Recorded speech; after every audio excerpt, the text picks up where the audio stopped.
Hello students, आज हम नया चैप्टर स्टार्ट करेंगे जिसका नेम है ऑर्गेनिक कंपाउंड्स कंटेनिंग नाइट्रोजन। ये एक छोटा सा चैप्टर है लेकिन इंपॉर्टेंट चैप्टर है। आप ये मान के चलें हर साल आपके एग्जाम में 1 से 2 क्वेश्चन इस चैप्टर से पूछे जाते हैं, इसलिए आपको एक एक पॉइंट अच्छे से समझना है, नोट डाउन करना है, अच्छे से रिवाइज करना है, क्वेश्चन प्रैक्टिस करनी है और एनसीईआरटी भी पढ़ना है। देखो इस चैप्टर की एनसीईआरटी की एक एक लाइन यहां पे मैं आपको समझाऊंगा, लेकिन फिर भी आपको ये चैप्टर कंप्लीट होने के बाद इसकी एनसीईआरटी जरूर पढ़ना है, क्योंकि एनसीईआरटी से डायरेक्ट एग्जाम में इस चैप्टर से क्वेश्चन पूछे जाते हैं। और सबसे खास बात, ये चैप्टर एनसीईआरटी में बहुत अच्छे से एक्सप्लेन किया गया है। इस चैप्टर को कंप्लीट पढ़ने में हमें 2 लेक्चर लगेंगे।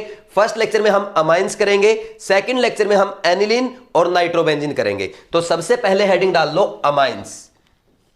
अमाइंस मेरे साथ साथ लिखो। अब देखो अमाइंस कितने टाइप के होते हैं? 4 टाइप के। ये पहले ही आप पढ़ चुके हैं ना। देखो 4 टाइप में कौन सा आएगा? पहला आएगा प्राइमरी अमाइन या 1 डिग्री अमाइन बोल दो, ठीक। तो इसमें क्या होता है, नाइट्रोजन जब एक ही कार्बन से जुड़ा हो उसको प्राइमरी अमाइन कहते हैं, ठीक। नेक्स्ट आता है सेकेंडरी अमाइंस। सेकेंडरी अमाइंस में क्या आएगा? When nitrogen is attached to 2 carbon then it is called secondary amine, ठीक।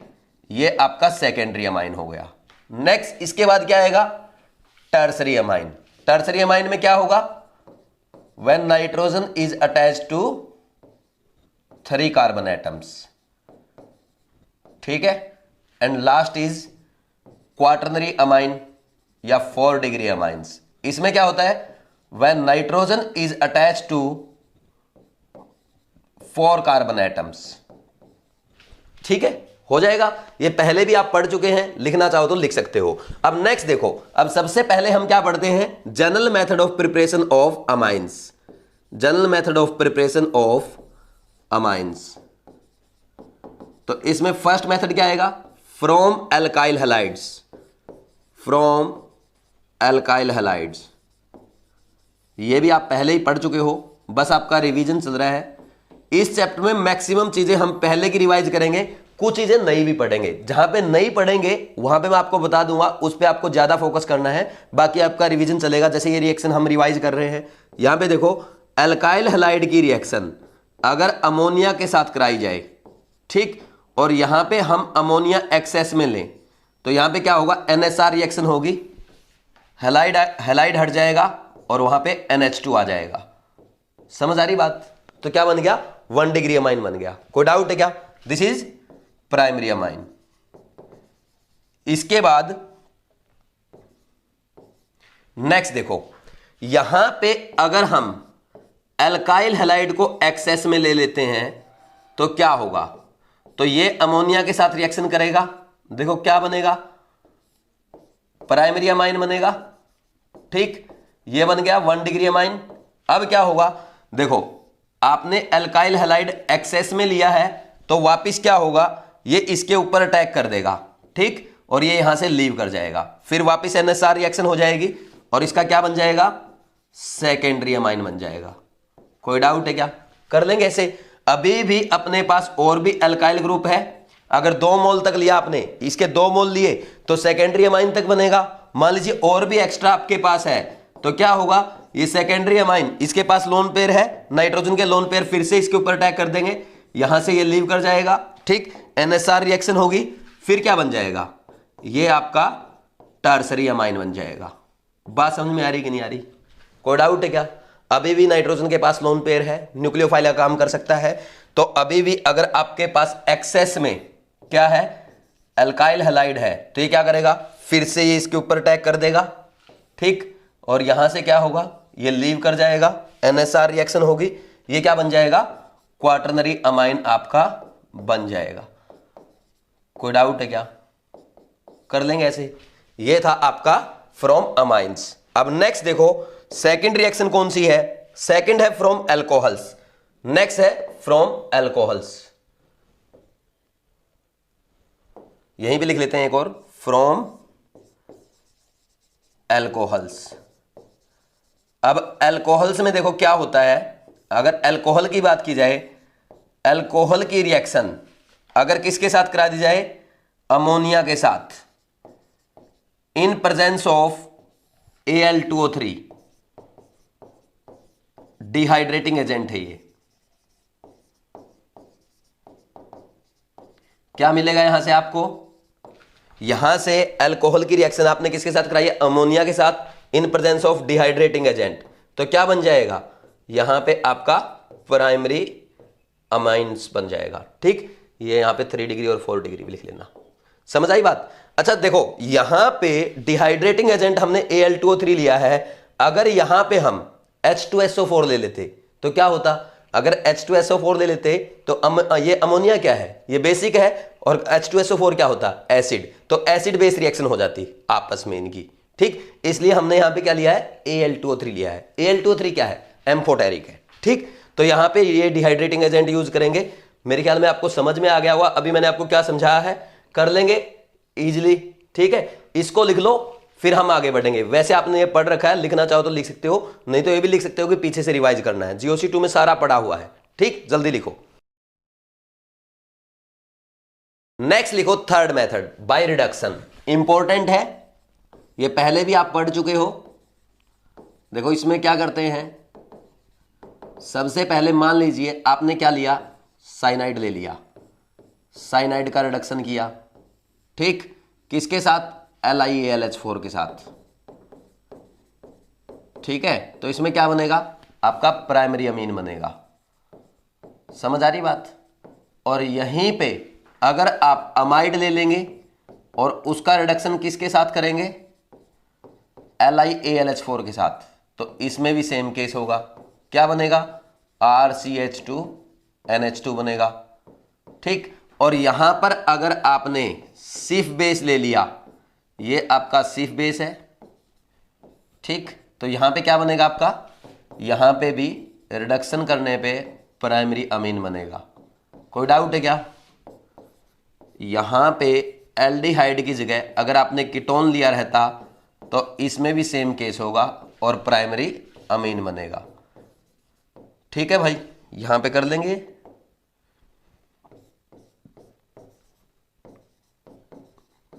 ये भी प्राइमरी अमीन बनेगा। ठीक है, नेक्स्ट देखो, अगर यहां पे आपने नाइट्रो एल्केन्स लिया रहता तो इस केस में हम किसके साथ रिडक्शन करवाएंगे? SN प्लस HCl के साथ। ठीक, क्या बन जाएगा? यहां भी आपका प्राइमरी अमीन बन जाएगा। कोई डाउट है क्या? मान लीजिए यहां पे आपने आइसोसाइनाइड लिया रहता। अगर यहां पे आपने आइसोसाइनाइड लिया रहता और इसका रिडक्शन LiAlH4 के साथ करवाते तो क्या मिलता? यहां पे आपको सेकेंडरी अमीन मिलता। ये आपका सेकेंडरी अमाइन हो गया। ठीक, कर लेंगे। बाकी सब में क्या बना था? प्राइमरी अमाइन बना था। कर लेंगे या नहीं कर लेंगे? इजी है बिल्कुल। देखो ये हो गया बाय रिडक्शन। अब नेक्स्ट मेथड करते हैं बाय हाइड्रोलिसिस। हेडिंग डाल लो, बाय हाइड्रोलिसिस। ये भी आपने पढ़ रखा है। फोर्थ मेथड है बाय हाइड्रोलिसिस। इसमें देखो, जैसे मान लीजिए अपने को क्या दे दिया? आइसोसाइनाइड दे दिया। ठीक, इसका एसिडिक हाइड्रोलिसिस करते हैं। तो इसका एसिडिक हाइड्रोलिसिस पहले भी मैंने आपको सिखाया है। क्या बनेगा? एक तो प्राइमरी अमीन बनता है। ठीक, और क्या बनता है? इसके साथ फॉर्मिक एसिड बनता है। ये पहले भी आप पढ़ चुके हैं। समझ आ रही बात? नेक्स्ट देखो, अगर आपको अल्काइल आइसोसाइनेट दिया जाए, ये अल्काइल आइसोसाइनेट है। ठीक, इसका हाइड्रोलिसिस करो, या तो H2OH+ के साथ कर सकते हो। तो इसका हाइड्रोलिसिस कैसे होता है? देखो ये होगा, इसमें ये H और ये OH, HOH। बात समझ में आ रही है? देखो क्या बनेगा? RNH2 प्लस H2O, H2CO3, या इसको H2O प्लस CO2 भी लिख सकते हो। ठीक, नेक्स्ट क्या होगा? यहां पे अगर मान लीजिए आप इसी का अल्काइल आइसोसाइनेट का हाइड्रोलिसिस करते, किसके साथ? KOH के साथ। तो इस केस में क्या हो जाएगा? ये रिएक्शन आगे सीखेंगे आप। देखो इसमें ये होगा HOK HOK। अब इसकी टेंशन नहीं लेनी है, ये आप आगे सीखेंगे। ठीक, ये क्या बनेगा? RNH2 plus K2CO3। कर लेंगे या नहीं कर लेंगे? इसमें कोई डाउट है क्या? तो बिल्कुल इजी है, इनको नोट डाउन कर लो। ये सारी चीजें आप पहले पढ़ चुके हैं, ये आपके लिए नई चीज है, लेकिन ये पूरा मैकेनिज्म अभी हम देखने वाले हैं, इसकी भी आपको टेंशन नहीं लेनी है क्योंकि ये आगे रिपीट हो जाएगी। ठीक, ये सब रिएक्शंस आपकी पड़ी हुई है। कोई डाउट है क्या? कर लेंगे, जल्दी से इनका रिवीजन करो, लिखो इनको। नेक्स्ट है very important Gabriel phthalimide reaction. लेकिन इससे पहले मुझे आपको एक इंपॉर्टेंट चीज बतानी है जो कार्बोक्सिलिक एसिड की एनसीईआरटी में दी गई है। लेकिन अब आपके माइंड में ये डाउट आएगा, सर आपने एसिड में क्यों नहीं पढ़ा? वो इसलिए नहीं पढ़ा क्योंकि जो मैं अब आपको बताऊंगा वो आपके गैब्रियल थैलामाइड रिएक्शन में काम आएगा। तो क्या है वो चीज? देखो, सबसे पहले तो हम लिख लेते हैं कि हम ये जो पढ़ रहे हैं ये एसिड में दिया गया है, फ्रॉम एसिड्स। ठीक, अब देखो यहां पे मैंने बेंजीन बनाया, ये आपका बेंजीन है, और बेंजीन के 2 कार्बन पे कंटिन्यूअसली मैंने क्या कर दिया, 2 COH ग्रुप लगा दिए, डाइओइक एसिड बना दिया। इसका नेम क्या है? This is phthalic acid. पढ़ा आपने पहले? समझ आ रही बात? अब देखो, थैलिक एसिड को जब मैं हीट करता हूं तो क्या बनेगा? थैलिक एनहाइड्राइड बनेगा। क्या होगा? यहां से ये वाटर उड़ जाएगा। कॉन्सेप्ट याद है ना आपको? क्या होता है भाई बताओ? देखो, अगर 2 COH ग्रुप हो एक कंपाउंड में और उसको हीट करते हैं, अगर उन 2 COH ग्रुप के बीच में 0 या 1 कार्बन है तो हीट करने पे CO2 उड़ जाएगी और मोनोकार्बोक्सिलिक एसिड बन जाता है। ठीक, 2 या 3 कार्बन हो, यानी 2 COH ग्रुप के बीच में 2 या 3 कार्बन हो तो वहां पे क्या होगा? हीट करने पे वाटर उड़ जाएगा, एनहाइड्राइड बन जाएगा। ठीक है, अगर मान लीजिए वहां पे 4 या 5 कार्बन हो, यानी 2 COH ग्रुप के बीच में 4 या 5 कार्बन है तो हीट करने पे CO2 भी उड़ जाएगी और वाटर भी उड़ जाएगा, तो उससे क्या मिलेगा आपको? साइक्लोकीटोन मिलेगा। ये पढ़ा था मैंने आपको। यहां पे देखो क्या है, यहां पे जब आपने इस डाइओइक एसिड को हीट किया तो यहां पे इन 2 COH ग्रुप के बीच में क्या है? 2 कार्बन है, एक तो ये रहा, एक ये रहा, तो हीट करने पे क्या उड़ेगा? पानी निकलेगा, तो ये पानी को रिमूव कर दिया। अब क्या मिलेगा आपको? यहां पे देखो एनहाइड्राइड बनेगा। बोलो भाई कोई डाउट है क्या? ये पढ़ रखा है हमने। ठीक, दिस इज थैलिक एनहाइड्राइड, इसको लिख लेंगे थैलिक एनहाइड्राइड। ठीक है, अब देखो क्या करते हैं, ये तो मैंने वैसे ही आपको रिवाइज करवाया है। अब देखो थैलिक एसिड की रिएक्शन हम अमोनिया के साथ करवाते हैं। कैसे होगा? देखो क्या बनेगा, ध्यान देना बोर्ड पे। ये एसिड है और अमोनिया क्या है? बेस है। तो एसिड बेस रिएक्शन होगी कि नहीं? यहां पे तो ये ऐसे एसिड बेस रिएक्शन होगी और ये आपका सोल्ट बन जाएगा, COO माइनस NH4 प्लस, इस पे प्लस इस पे minus, COO minus NH4 plus. ठीक है, अब देखो जब आप इसको हीट करते हैं तो हीट करने पे यहां पे आपको क्या मिलता है? अमाइड मिलेगा। ठीक, CONH2 बनेगा और यहां भी CONH2। अब अगर इसको स्ट्रॉन्ग हीट करते हैं तो क्या बनता है? थैलीमाइड बन जाएगा।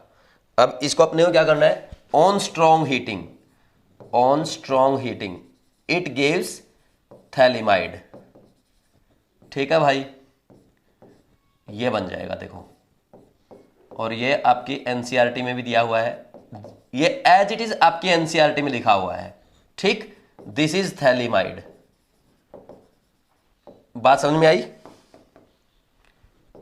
थैलीमाइड।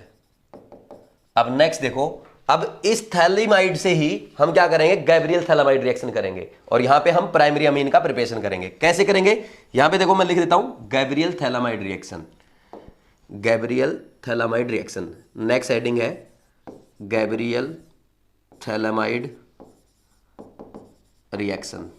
बहुत ही इंपॉर्टेंट रिएक्शन है, एनसीईआरटी में भी दी गई है, एग्जाम्स में भी बार बार पूछी जाती है। एग्जाम में एग्जामिनर आपसे क्या पूछ सकता है वो हर चीज में यहां पे आपको बता दूंगा। बस अब आपको ओनली बोर्ड पे फोकस करना है। देखो यहां पे क्या होगा, ये आपका जो दिया गया है क्या? थैलीमाइड। थैलीमाइड की रिएक्शन यहां पे किसके साथ करवाएंगे? सबसे पहले हम करवाएंगे एल्कोहलिक KOH के साथ। फर्स्ट होगी एल्कोहलिक KOH, सेकंड हम कराएंगे एल्काइल हैलाइड के साथ, और फाइनली क्या कर देंगे? इसका हाइड्रोलिसिस। तो इससे आपको क्या मिलेगा, रिजल्ट क्या आएगा, एक तो मिलेगा आपको प्राइमरी अमीन, ठीक, प्राइमरी अमीन मिलेगा प्लस थैलिक एसिड मिलेगा। समझ आया भाई, ये आपको थैलिक एसिड मिलेगा।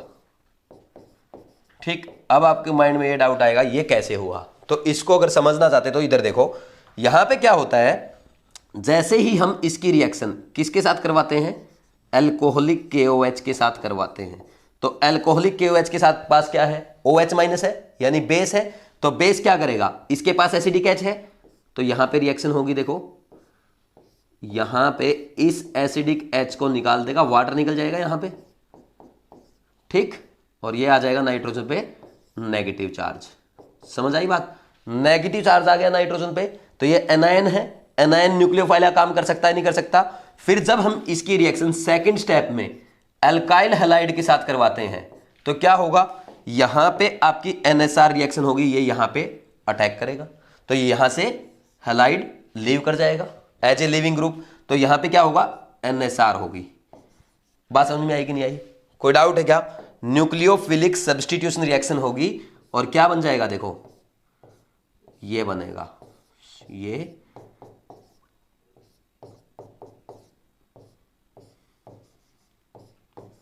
समझ आया कि नहीं आया, कोई डाउट है क्या, प्लस यहां से X माइनस जो जाएगा वो K प्लस के साथ कंबाइन कर देगा।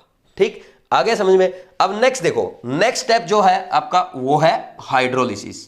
तो हाइड्रोलिसिस में क्या होने वाला है, यहां पे जब आप हाइड्रोलिसिस करेंगे तो ये बॉन्ड टूटेगा, इधर H इधर OH, ये बॉन्ड टूटेगा, इधर OH और इधर H, तो ये बन जाएगा आपका प्राइमरी अमीन और थैलिक एसिड। बात समझ में आई कि नहीं आई, ठीक। अच्छा देखो ये हो गया, ये आपको अच्छे समझ में आ गया, लेकिन मेरा एक क्वेश्चन है आपसे, क्या यहां पे हम जो प्राइमरी अमीन बना रहे हैं, क्या प्राइमरी अमीन में यहां पे हम एनिलीन भी बना सकते हैं क्या? मैंने क्या बोला आपसे, जो हमने यहां पे प्राइमरी अमीन बनाया है गैब्रियल थैलामाइड रिएक्शन से, क्या प्राइमरी अमीन में एनिलीन बनाया जा सकता है क्या? यह क्वेश्चन आपको सोचना है, सोचो भाई। देखो सिंपल सी बात है, एक चीज आपने सीख ली, गैब्रियल थैलामाइड रिएक्शन से आप क्या बना रहे हैं, प्राइमरी अमीन बना रहे हैं। कैसे बना रहे हैं, आपने थैलीमाइड के रिएक्शन किसके साथ कराई, अल्कोहलिक KOH के साथ, फिर एल्काइल हैलाइड के साथ, देन फॉलोड बाय हाइड्रोलिसिस, तो आपको क्या मिल गया, प्राइमरी अमीन मिल गया। ये आपको ध्यान रखना कि गैब्रियल थैलामाइड रिएक्शन से प्राइमरी अमीन बनता है। अब मेरा ये क्वेश्चन है, क्या गैब्रियल थैलामाइड रिएक्शन से हम एनिलीन भी बना सकते हैं? सोचो जल्दी से, आपको सोचना चाहिए।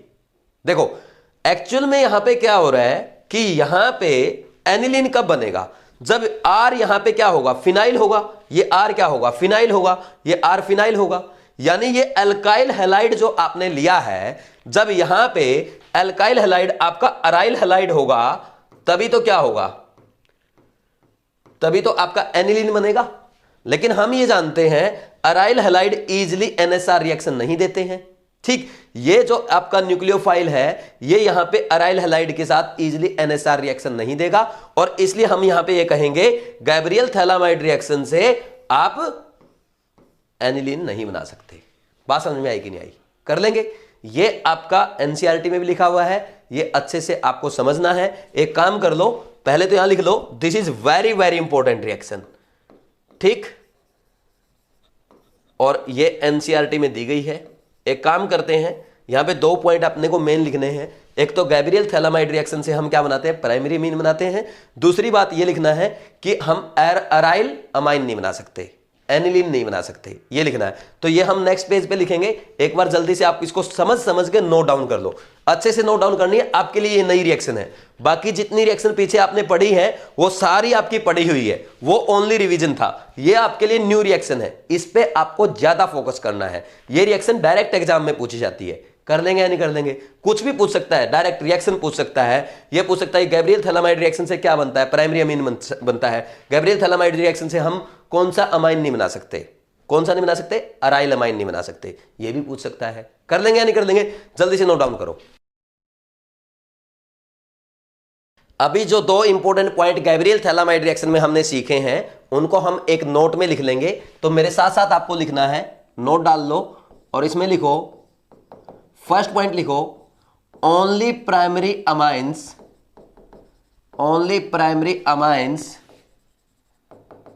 Accept aromatic primary amine can be formed by Gabriel thalamide reaction, can be formed by Gabriel thalamide reaction। ठीक है, लिख लिया ये साथ के साथ, गैब्रियल थैलामाइड रिएक्शन। अब नेक्स्ट एक पॉइंट और लिख लो कि आपके एरोमेटिक प्राइमरी अमाइन क्यों नहीं बनाए जा सकते, वो मैंने आपको समझाया था, उसको वर्ड्स में और लिख लो। Aromatic primary amines can not be formed by Gabriel phthalimide reaction because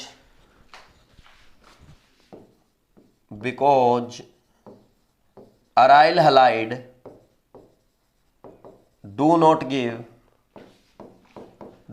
give NSR with anion formed by thalamide, या anion formed from लिख लो।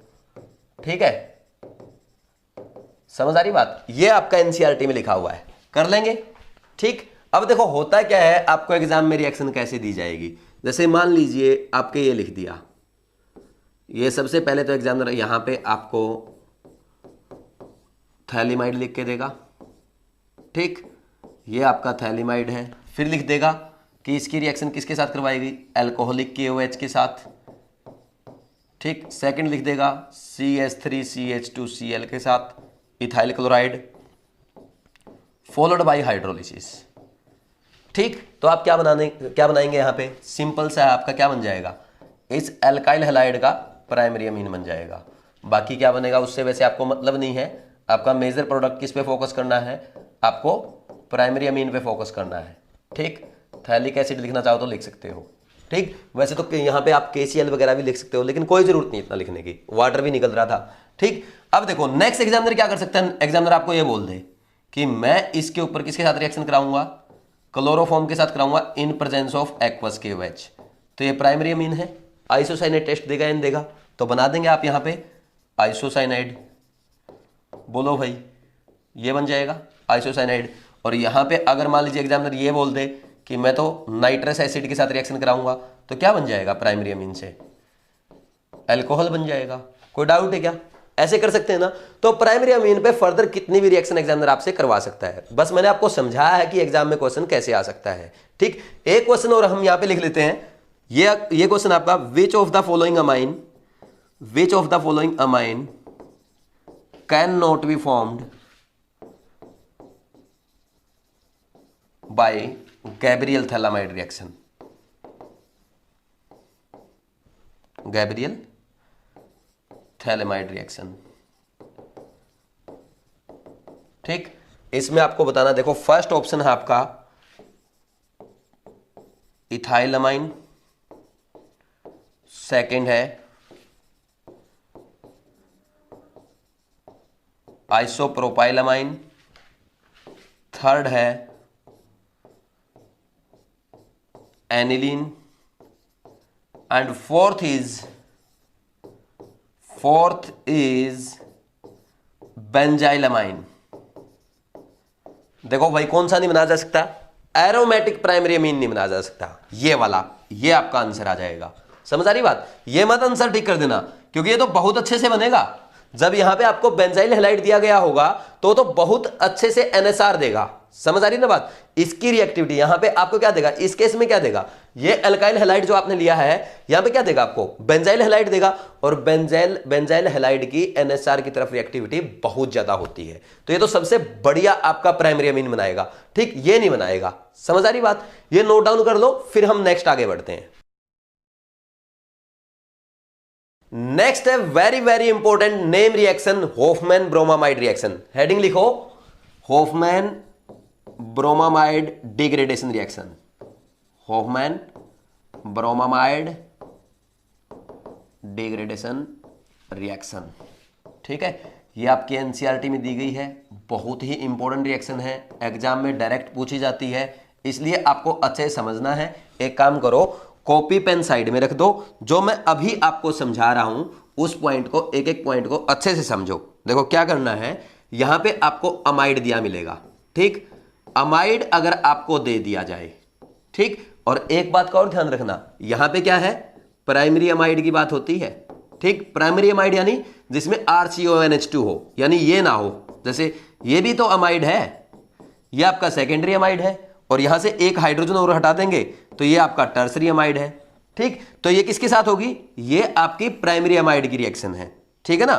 तो अगर प्राइमरी अमाइड की रिएक्शन किसके साथ करवाई जाए, Br2 प्लस KOH के साथ, तो यहां पे क्या बनता है, आपका प्राइमरी अमीन बनेगा, बीच में से CO गायब हो जाएगा, ठीक, ये क्या बना, प्राइमरी अमीन बना, और यहां पे आपका एक कार्बन कम हो जाता है, ठीक। रिएक्टेंट में मान लीजिए 5 कार्बन का अमाइड था, तो ये 4 कार्बन का प्राइमरी अमीन बचेगा, ठीक। इसके अलावा और क्या मिलता है, K2CO3 plus KBr plus water, ठीक, ये आपकी रिएक्शन होती है। बात समझ में आई कि नहीं आई। अब देखो, अब आपको इसका मैकेनिज्म समझना है। देखो क्या हुआ यहां पे मैकेनिज्म में, अगर हम स्टेप 1 की बात करें तो स्टेप 1 में देखते हैं क्या हुआ है। यहां पे देखो, ये आपका अमाइड है, ठीक, इसकी रिएक्शन किसके साथ करवाई आपने, KOH के साथ। KOH क्या है, बेस OH माइनस है, ठीक। OH माइनस क्या करेगा, यहां से एसिडिक H को रिमूव कर लेगा, वाटर निकल जाएगा, ठीक। तो यहां पे क्या होगा, देखो RCO, ये NH माइनस आ गया, ठीक। फिर ये क्या किस पे अटैक करेगा, ये Br2 पे अटैक करेगा, ये यहां पे ये Br2 है, ठीक। ये एनायन किसके ऊपर अटैक कर देगा, Br2 के ऊपर अटैक करेगा। तो जैसे ही अटैक करेगा क्या बनेगा भाई, देखो RCON, ये H और ये Br, ठीक, और यहां से K प्लस और यहां से Br माइनस, प्लस लिख देंगे आप KBr। समझ आ रही कि नहीं आ रही बात, कर लेंगे ऐसे। अब नेक्स्ट देखो स्टेप 2, अब नेक्स्ट हम आगे बढ़ेंगे, स्टेप 2 की बात करेंगे। इसमें क्या होता है, यहां पे RCON, इसके पास ये एसिडिक H, ये Br लगा है, फिर एक बार KOH इसके साथ रिएक्शन करेगा, KOH के पास क्या है, OH माइनस है, तो OH माइनस क्या करेगा, यहां से एसिडिक H को रिमूव करेगा, तो एसिडिक H को जैसे ही रिमूव करेगा क्या बनेगा, RCON, यहां पे ये Br और इसके ऊपर आ जाएगा माइनस, ठीक। अब देखो, अब ध्यान से सुनना, यहां पे क्या है, नाइट्रोजन पे नेगेटिव चार्ज है, उसके साथ ब्रोमीन भी लगा हुआ है। भाई नाइट्रोजन पे नेगेटिव चार्ज ज्यादा स्टेबल होगा या ब्रोमीन पे ज्यादा स्टेबल होगा, तो हम कैसे एनायन की स्टेबिलिटी कैसे चेक करते हैं, सबसे पहला फैक्टर जो चेक करते हैं वो होता है साइज। तो यहां पे साइज किसका बड़ा है, ब्रोमीन का, ब्रोमीन का साइज बड़ा, तो इसकी स्टेबिलिटी ज्यादा होगी, और इसकी स्टेबिलिटी ज्यादा होगी, तो यहां पे क्या होगा, ये आपका लीव कर जाएगा, ये ब्रोमीन यहां पे लीव कर जाएगा। बात समझ में आ रही है। तो इस बॉन्ड के दोनों इलेक्ट्रॉन ब्रोमीन ले जाएगा, समझ आया कि नहीं यार। अच्छा, ये जो मैंने लिखा था ना, ब्रोमीन का एनायन ज्यादा स्टेबल होगा, वो लिखना चाहो तो आप अलग से लिख लेना, मैंने समझा दिया, ठीक। अब देखो यहां पे क्या बनेगा, एक तो Br माइनस निकल गया, अब यहां पे ये बचा नाइट्रोजन, ठीक। ये इसके दोनों इलेक्ट्रॉन, इस बॉन्ड के दोनों इलेक्ट्रॉन कौन ले गया, ब्रोमीन ले गया, तो यानी नाइट्रोजन का इलेक्ट्रॉन भी ब्रोमीन ले गया। नाइट्रोजन पे क्या आएगा, प्लस चार्ज आएगा। नाइट्रोजन में पहले क्या था, -1, और एक आ गया +1, -1 और +1 क्या हो जाएगा, ये नाइट्रोजन हो जाएगा आपका न्यूट्रल। बात समझ में आई कि नहीं आई, तो इसलिए हम इसको न्यूट्रल शो करेंगे। और इसको क्या कहते हैं, दिस इज असाइल नाइट्रीन, असाइल नाइट्रीन। और यही आपको ध्यान रखना इस रिएक्शन में, ये इस रिएक्शन का इंटरमीडिएट है। असाइल नाइट्रीन क्या है, इलेक्ट्रोफिलिक है, ये इलेक्ट्रॉन डेफिशिएंट है, क्योंकि यहां पे नाइट्रोजन के पास क्या है, ओनली एंड ओनली 6 इलेक्ट्रॉन है इसके ऑक्टेट में। देखो 2 तो ये इस बॉन्ड के, और 2 ये और 2 ये, टोटल कितने हैं, 6 इलेक्ट्रॉन है, इलेक्ट्रॉन डेफिशिएंट है, इलेक्ट्रोफिलिक है, ठीक। ये पहले भी मैं आपको समझा चुका हूं। अब नेक्स्ट देखो हम क्या करेंगे, नेक्स्ट जो अपने को लिखना है, अब ध्यान देना थोड़ा, यहां पे क्या होगा, ये अब यहां पे रीअरेंज करेगा अपने आप को, ये R यहां पे आ जाएगा, ठीक। कैसे आएगा देखो, ये R यहां पे आएगा और ये इसका इलेक्ट्रॉन्स यहां जाएंगे, क्या बनेगा देखना, यहां पे ये बनेगा अल्काइल आइसोसाइनेट। अब देखो सबका ऑक्टेट कंप्लीट है या नहीं है, ठीक, this is alkyl isocyanate, alkyl isocyanate. ये दोनों ही आपको याद रखने हैं, क्योंकि कभी कभी आपको डायरेक्ट रिएक्शन में ये पूछ लिया जाता है कि हॉफमैन ब्रोमामाइड रिएक्शन का रिएक्शन इंटरमीडिएट क्या है, तो ये दोनों रिएक्शन इंटरमीडिएट होते हैं। समझ आ रही बात, क्योंकि ये इसको रीअरेंज करके तो ये बना है और ये ज्यादा स्टेबल है। ये ज्यादा स्टेबल क्यों, क्योंकि सभी का ऑक्टेट कंप्लीट है। अब यहां पे नाइट्रोजन का भी ऑक्टेट कंप्लीट है, देखो 3 तो बॉन्ड 6 इलेक्ट्रॉन और एक ये लोन पेयर, कितने हो गए 8 इलेक्ट्रॉन हो गए। कार्बन का भी कंप्लीट है, ऑक्सीजन का भी कंप्लीट है, अल्काइल ग्रुप तो ऑलरेडी कंप्लीट था ही। समझ आ रही बात। नेक्स्ट देखो अब क्या होगा, स्टेप 3। स्टेप 3 में हम क्या करते हैं, स्टेप 3 में हम करेंगे हाइड्रोलिसिस, ठीक।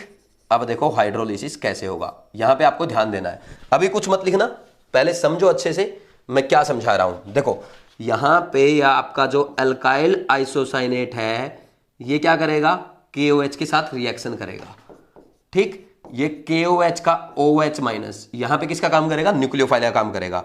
और यहां पे ये क्या है, पोलर पाई बॉन्ड है ना, ये पोलर पाई बॉन्ड ऐसे टूट जाएगा और ये आकर के यहां पे अटैक कर देगा। तो जैसे ही यहां अटैक करेगा देखो क्या बनेगा, RN डबल बॉन्ड C और ये आपका इस पे आ जाएगा OH, ठीक, और ये आ जाएगा O माइनस। समझ आया कि नहीं आया, कोई डाउट है क्या, या इसको ऐसे शो कर दो यहां पे, चलो ठीक है ऐसे ही लिख दो, ठीक है। अब देखो क्या होगा, जब वापिस ये बॉन्ड यहां आएगा, ठीक, क्योंकि ये स्टेबल पाई बॉन्ड है, कार्बन ऑक्सीजन का जो पाई बॉन्ड है वो बहुत ही स्टेबल होता है। तो जैसे ही ये इसके पास आएगा अब क्या होगा, यहां पे ये वाला बॉन्ड आपका टूट जाएगा और ये वाला बॉन्ड जैसे ही टूटेगा इसके ऊपर नेगेटिव चार्ज आएगा, तो जैसे ही नेगेटिव चार्ज आएगा बेस का काम करेगा और ये ऑक्सीजन के पास जो हाइड्रोजन है ये एसिडिक H है, ये रिमूव हो जाएगा ऐसे और ये इसके पास आ जाएगा। मैं बता देता हूं कैसे होगा, एक बार इधर देखना, ये बॉन्ड टूटेगा, ठीक, इसके ऊपर नेगेटिव चार्ज और यहां पे इसने वापस इसके साथ डबल बॉन्ड बना लिया और ये क्या है OH। अब देखो ये जो है नाइट्रोजन इसके पास नेगेटिव चार्ज है, ठीक, और ये क्या बेस का काम करेगा, इसके पास एसिडिक H है, तो उसके एसिडिक H को ये एक्सेप्ट कर लेगा। तो यहां पे क्या होगा, ये एसिडिक H यहां पे आ जाएगा। बात समझ में आएगी नहीं आई, ठीक, ऐसा होगा। अब नेक्स्ट देखो क्या होने वाला है, अब नेक्स्ट क्या होगा, यहां पे ये जो अब क्या होगा, यहां पे फिर से कौन अटैक करेगा, KOH का OH माइनस, ठीक। कैसे अटैक करेगा, यहां पे ये ऐसे अटैक करेगा, देखना ये यहां पे पाई बॉन्ड ऐसे टूटेगा और ये यहां जाके अटैक करेगा, ठीक। क्या बन जाएगा देखना, R, ये NH, ये C के ऊपर O माइनस और ये O माइनस और ये OH। समझ आया। अब क्या होगा, वापिस जब ये यहां रेजोनेंस करेगा इनमें से कोई भी एक नेगेटिव चार्ज, तो क्या होगा, ये जैसे ही रेजोनेंस करेगा यहां पे तो ये बॉन्ड यहां से टूट जाएगा, क्योंकि ऑक्सीजन तो टोटल 4 ही बॉन्ड बनाएगा ना भाई। तो इसमें देखो क्या बना, अब यहां पे एक तो बनेगा RNH माइनस, ठीक, प्लस क्या बनेगा HOCO और O माइनस और यहां इसके पास K प्लस। अब ये है बेसिक, ये है एसिडिक, इसके पास एसिडिक H है, ठीक, KHCO3 है, ठीक, एसिडिक सोल्ट है, तो क्या करेगा ये वहां से H प्लस एक्सेप्ट कर लेगा और बना लेगा RNH2 और यहां का K प्लस उसके पास चला जाएगा, K2CO3 बन जाएगा। कोई डाउट है क्या, हो गई ना रिएक्शन कंप्लीट। तो ये था आपका रिएक्शन मैकेनिज्म। मैंने आपको हमेशा ये बोला है आपको रिएक्शन में रिएक्टेंट, रीजेंट और प्रोडक्ट याद करना है, मैकेनिज्म कभी भी काम नहीं आएगा। फिर भी सर आपने इतना डिटेल में क्यों समझा, तो मैं बता देता हूं, आपको एग्जामिनर ओनली ये पूछेगा कि इस रिएक्शन का इंटरमीडिएट क्या है, intermediate of Hofmann bromamide reaction, वो आपको याद रखना है। पहले क्या याद करोगे, इसका रिएक्टेंट क्या है, प्राइमरी अमाइड, रीजेंट क्या है Br2 प्लस KOH, प्रोडक्ट क्या बनता है प्राइमरी अमीन जब बनता है उसमें अमाइड से एक कार्बन कम रहेगा, ठीक, समझ आ रही बात। तो फिर इसके अलावा आपसे ज्यादा जो पूछ सकता है वो आपसे रिएक्शन इंटरमीडिएट पूछ सकता है। तो इसमें रिएक्शन इंटरमीडिएट जो बनता है दैट इज असाइल नाइट्रीन, ये बनता है, ठीक, और एक क्या बनता है अल्काइल आइसोसाइनेट। ये दोनों आपको याद करने हैं। कोई डाउट है क्या? ये असाइल नाइट्रीन है, ठीक, रिएक्शन इंटरमीडिएट है, समझ आ रही बात? इसके पास 6 इलेक्ट्रॉन है, तो ये क्या बोलोगे? इलेक्ट्रॉन डेफिशिएंट है, इलेक्ट्रोफिलिक है। कर लेंगे या नहीं कर लेंगे? कोई डाउट है क्या? अच्छा, इसके अलावा एग्जामिनर और आपसे क्या पूछ सकता है कि रिएक्शन बैलेंस करके बताओ कि कितने मोल Br2 के यूज हुए हैं, कितने मोल KOH के यूज हुए। तो कर सकते हैं आप। देखो, वो बस आप डायरेक्ट याद कर लेना, बार बार आपको पेपर में मैकेनिज्म लिखने की जरूरत नहीं है। तो क्या करेंगे, यहां पे देखो, यहां पे एक KOH ये यूज हुआ, एक KOH यहां पे यूज हुआ है, फिर उसके बाद एक KOH यहां पे यूज हुआ और एक KOH यहां यूज हुआ है। यानी KOH के कितने मोल यूज हुए हैं? 4 मोल यूज हुए हैं। और ब्रोमीन के, ब्रोमीन देखो Br2 के, Br2 यहां पे यूज हुआ है, इसके बाद नेक्स्ट कहीं भी Br2 आपको नजर नहीं आ रहा, यानी Br2 का एक ही मोल है। समझ आ गई बात? फिर देखो, इसके बाद अब आ जाओ प्रोडक्ट की साइड। प्रोडक्ट में आपके कितने K2CO3 बने हैं? एक ही K2CO3 बना है। समझ आ रही बात? ये जो यहां पे अमाइड का CO है, ये किस में गया? K2CO3 में तो गया है, तो इसलिए यहां पे प्राइमरी अमीन में एक कार्बन कम हुआ है, तो K2CO3 का एक ही मोल है, सही है। नेक्स्ट देखो KBr के कितने मोल है। KBr की अगर बात की जाए, यहां पे 2 ब्रोमीन है, तो ब्रोमीन किस में जाएगा? KBr में ही जाएगा, तो यहां भी 2 ब्रोमीन के एटम करो, बैलेंस करो, ठीक। अब देखो पोटेशियम भी बैलेंस हो गया, 2 और 2 4, और रिएक्शन में स्टार्टिंग में भी आपको 4 दिए गए हैं, 4 K+ आयन है, यहां भी 4 K+ आयन है। कर लेंगे। अब नेक्स्ट देखो वाटर, वाटर का एक तो यहां से वाटर रिमूव हुआ है, यहां पे OH- और H+, एक यहां से OH- और H+, और कहीं भी रिमूव नहीं हुआ, ठीक। तो आप क्या बोल देंगे, यहां पे ये लिख देना 2 वाटर के मोल है, ठीक। कर लेंगे। बोलो भाई, हो गई रिएक्शन बैलेंस। बस इतना ही आपको याद करना है। अब मेरी बात सुनो ध्यान से, होफमैन ब्रोमामाइड डिग्रेडेशन रिएक्शन में इससे नीचे का आपको कुछ भी याद नहीं करना है। जो भी याद करना है इससे ऊपर का याद करना है, ये मैंने आपको समझा दिया। और जब भी आप शॉर्ट नोट्स बनाते हैं या रिवीजन जब आप करते हैं, आपको कभी भी मैकेनिज्म याद करना नहीं होता है। जब आप मैकेनिज्म पूरा याद करते हैं ना, इसीलिए आपको बोरिंग लगता है, इसीलिए रिवीजन में आपको टाइम लगता है। तो होफमैन ब्रोमामाइड डिग्रेडेशन रिएक्शन को रिवाइज कैसे करेंगे वो मैं आपको समझा देता हूं। देखो, होफमैन ब्रोमामाइड रिएक्शन में प्राइमरी अमाइड आपका रिएक्टेंट है, Br2 + KOH के साथ रिएक्शन कराई गई, तो इसमें क्या मिला? प्राइमरी अमीन मिला, उसमें एक कार्बन कम होगा। समझ आ रही बात? ये मेन रिएक्शन है। इस रिएक्शन में रिएक्शन इंटरमीडिएट क्या है? असाइल नाइट्रीन है, जो इलेक्ट्रॉन डेफिशिएंट होता है, जो इलेक्ट्रोफिलिक होता है। फिर वो अपने आप को रीअरेंज करके क्या बना लेता है? अल्काइल आइसोसाइनेट बना लेता है। तो ये 2 रिएक्शन इंटरमीडिएट आपके बनते हैं, ठीक। ये आपको ध्यान रखना है। फिर इसके बाद नेक्स्ट ये याद करना है कि यहां पे KOH के कितने मोल यूज हुए हैं? 4 मोल यूज हुआ, ब्रोमीन का 1 मोल यूज हुआ है। बस इसके अलावा आपसे और कुछ भी नहीं पूछेगा, ठीक। नीचे का पूरा याद करने की जरूरत नहीं है। अगर मैं डायरेक्ट ये लिखता और आपको रटवाता तो आप कभी भी नहीं रट पाते, इसलिए पहले मैंने आपको मैकेनिज्म समझा, फिर लास्ट में आपको ये बता दिया कि बस आपको इतना पढ़ना है। कर लेंगे या नहीं कर लेंगे? तो जल्दी से इसको नोट डाउन करो, क्योंकि बहुत ही इंपॉर्टेंट रिएक्शन है, NCERT में भी दी गई है और इस पे हम अब एग्जाम्पल भी करेंगे। जल्दी लिखो। अब नेक्स्ट लिखो होफमैन ब्रोमामाइड रिएक्शन के एग्जांपल्स। जैसे बिल्कुल सिंपल एग्जांपल से मैं स्टार्ट कर रहा हूं। मान लीजिए आपको ये दे दिया जाए, ये प्रोपेन अमाइड दे दिया, ठीक, और एग्जामिनर बस आपको ये लिख के दे देगा Br2 KOH। समझ आ रही बात? तो यहां पे आप क्या करेंगे? यहां पे आप लिख देंगे, क्या बनेगा आपका? प्राइमरी अमीन बनेगा, लेकिन एक कार्बन कम कर देंगे। कर लेंगे या नहीं कर लेंगे? ठीक। नेक्स्ट मान लीजिए ऐसे ही दिया जाए आपको, और ये ऐसे लिख दे, ये लिख दिया आपको, तो इसमें क्या बनेगा? जरूरी नहीं आपको Br2 KOH लिख के दे, एग्जामिनर कई बार यहां पे KOBr भी लिख देता है। समझ आ रही बात? ये भी लिख सकता है। तो इसमें भी क्या समझ जाएंगे आप, ये क्या है? Br2 KOH है। तो क्या करेंगे?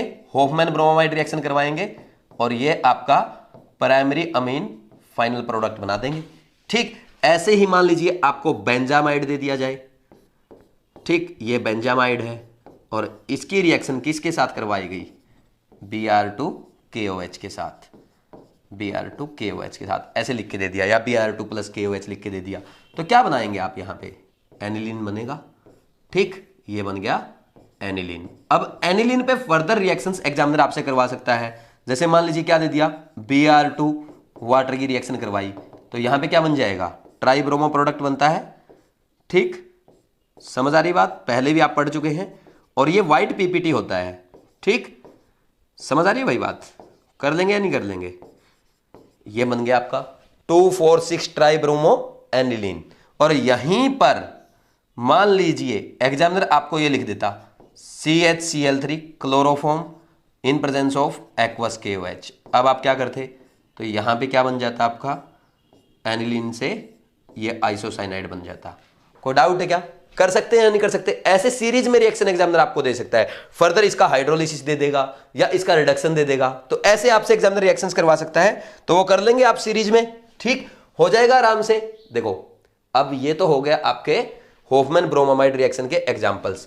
इसके बाद दो रिएक्शन और आती है, उनमें एक तो है सिमडिट रिएक्शन और एक है आपकी कर्टियस रिएक्शन। वो बिल्कुल होफमैन ब्रोमामाइड रिएक्शन जैसी ही है, सेम प्रोसीजर है। देखो इसमें क्या करेंगे, सबसे पहले मैं आपको सिमडिट रिएक्शन बढ़ा रहा हूं। सिमडिट रिएक्शन, इसमें देखो क्या होता है। सिमडिट रिएक्शन में मान लीजिए अपने को यहां पे ये एसिड दे दिया और इसकी रिएक्शन किसके साथ कराई, hydrazoic acid followed by acidic hydrolysis.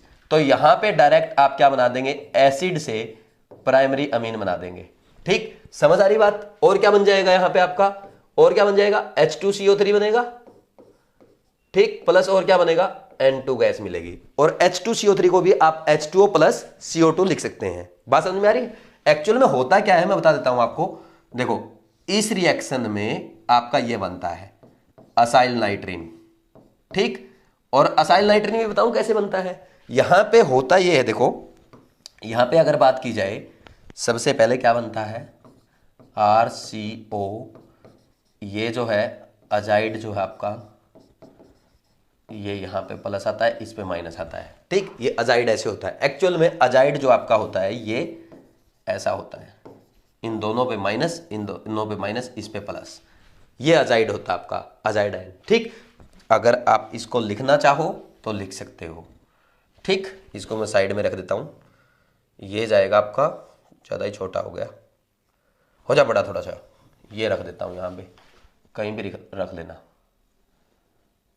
ठीक है, समझ आई बात। अब देखो यहां पे अब क्या होगा, जब इसको थोड़ा सा हीट करते हैं तो थोड़ा सा हीट करने पे ये आपको क्या देता है, असाइल नाइट्रीन देता है।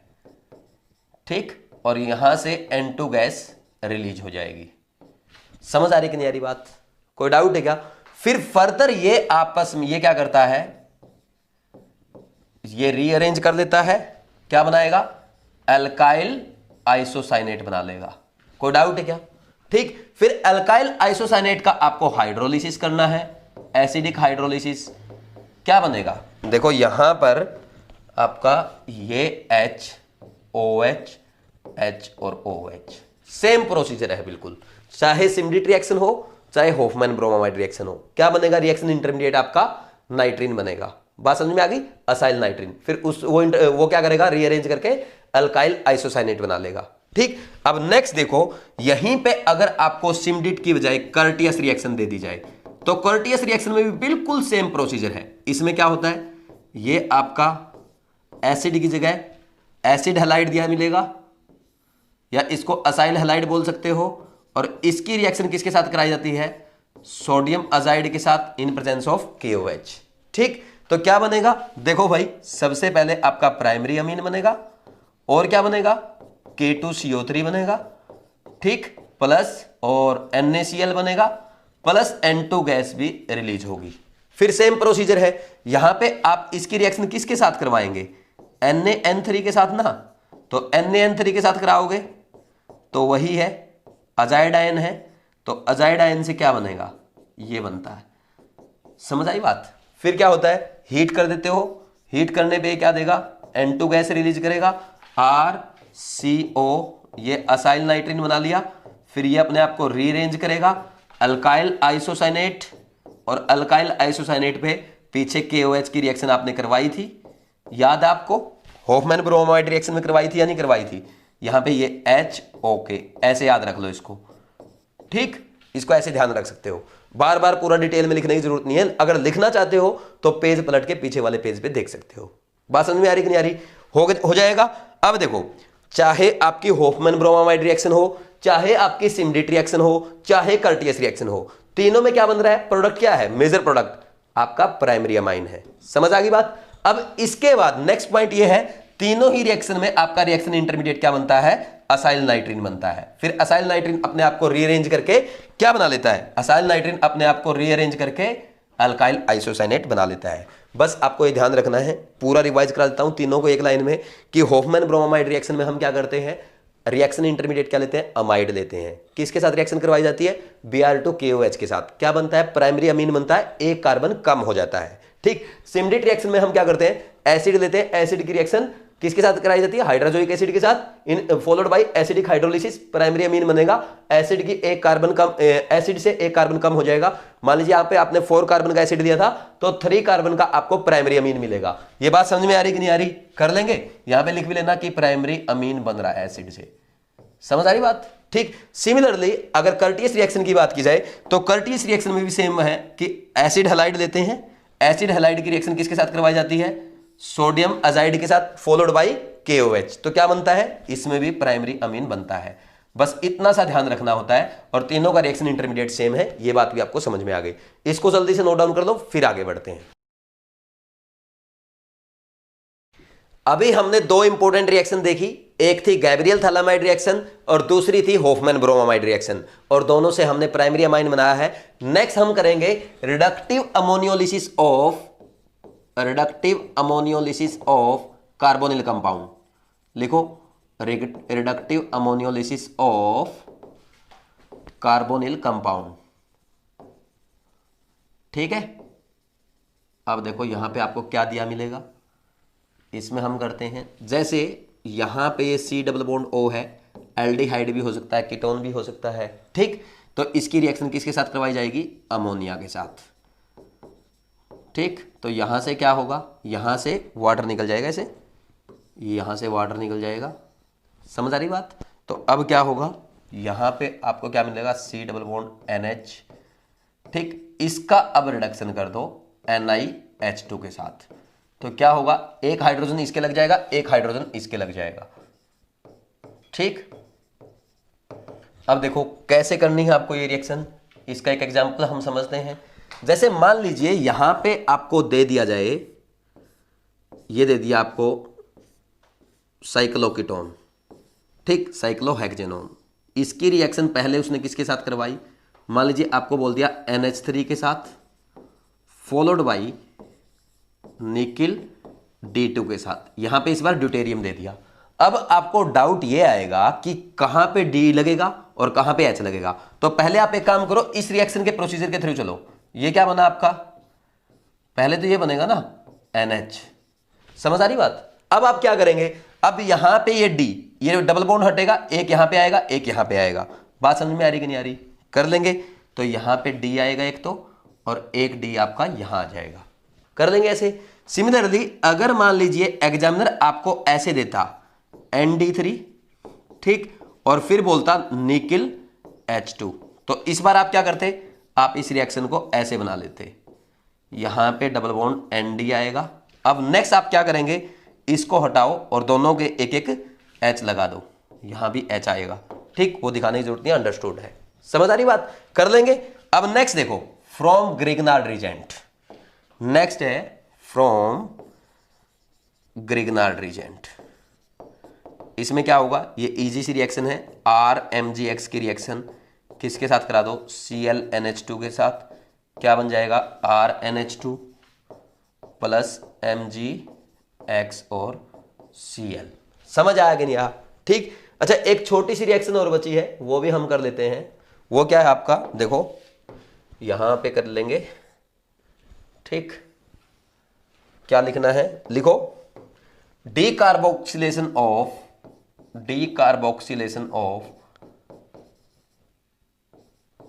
Alpha amino acid.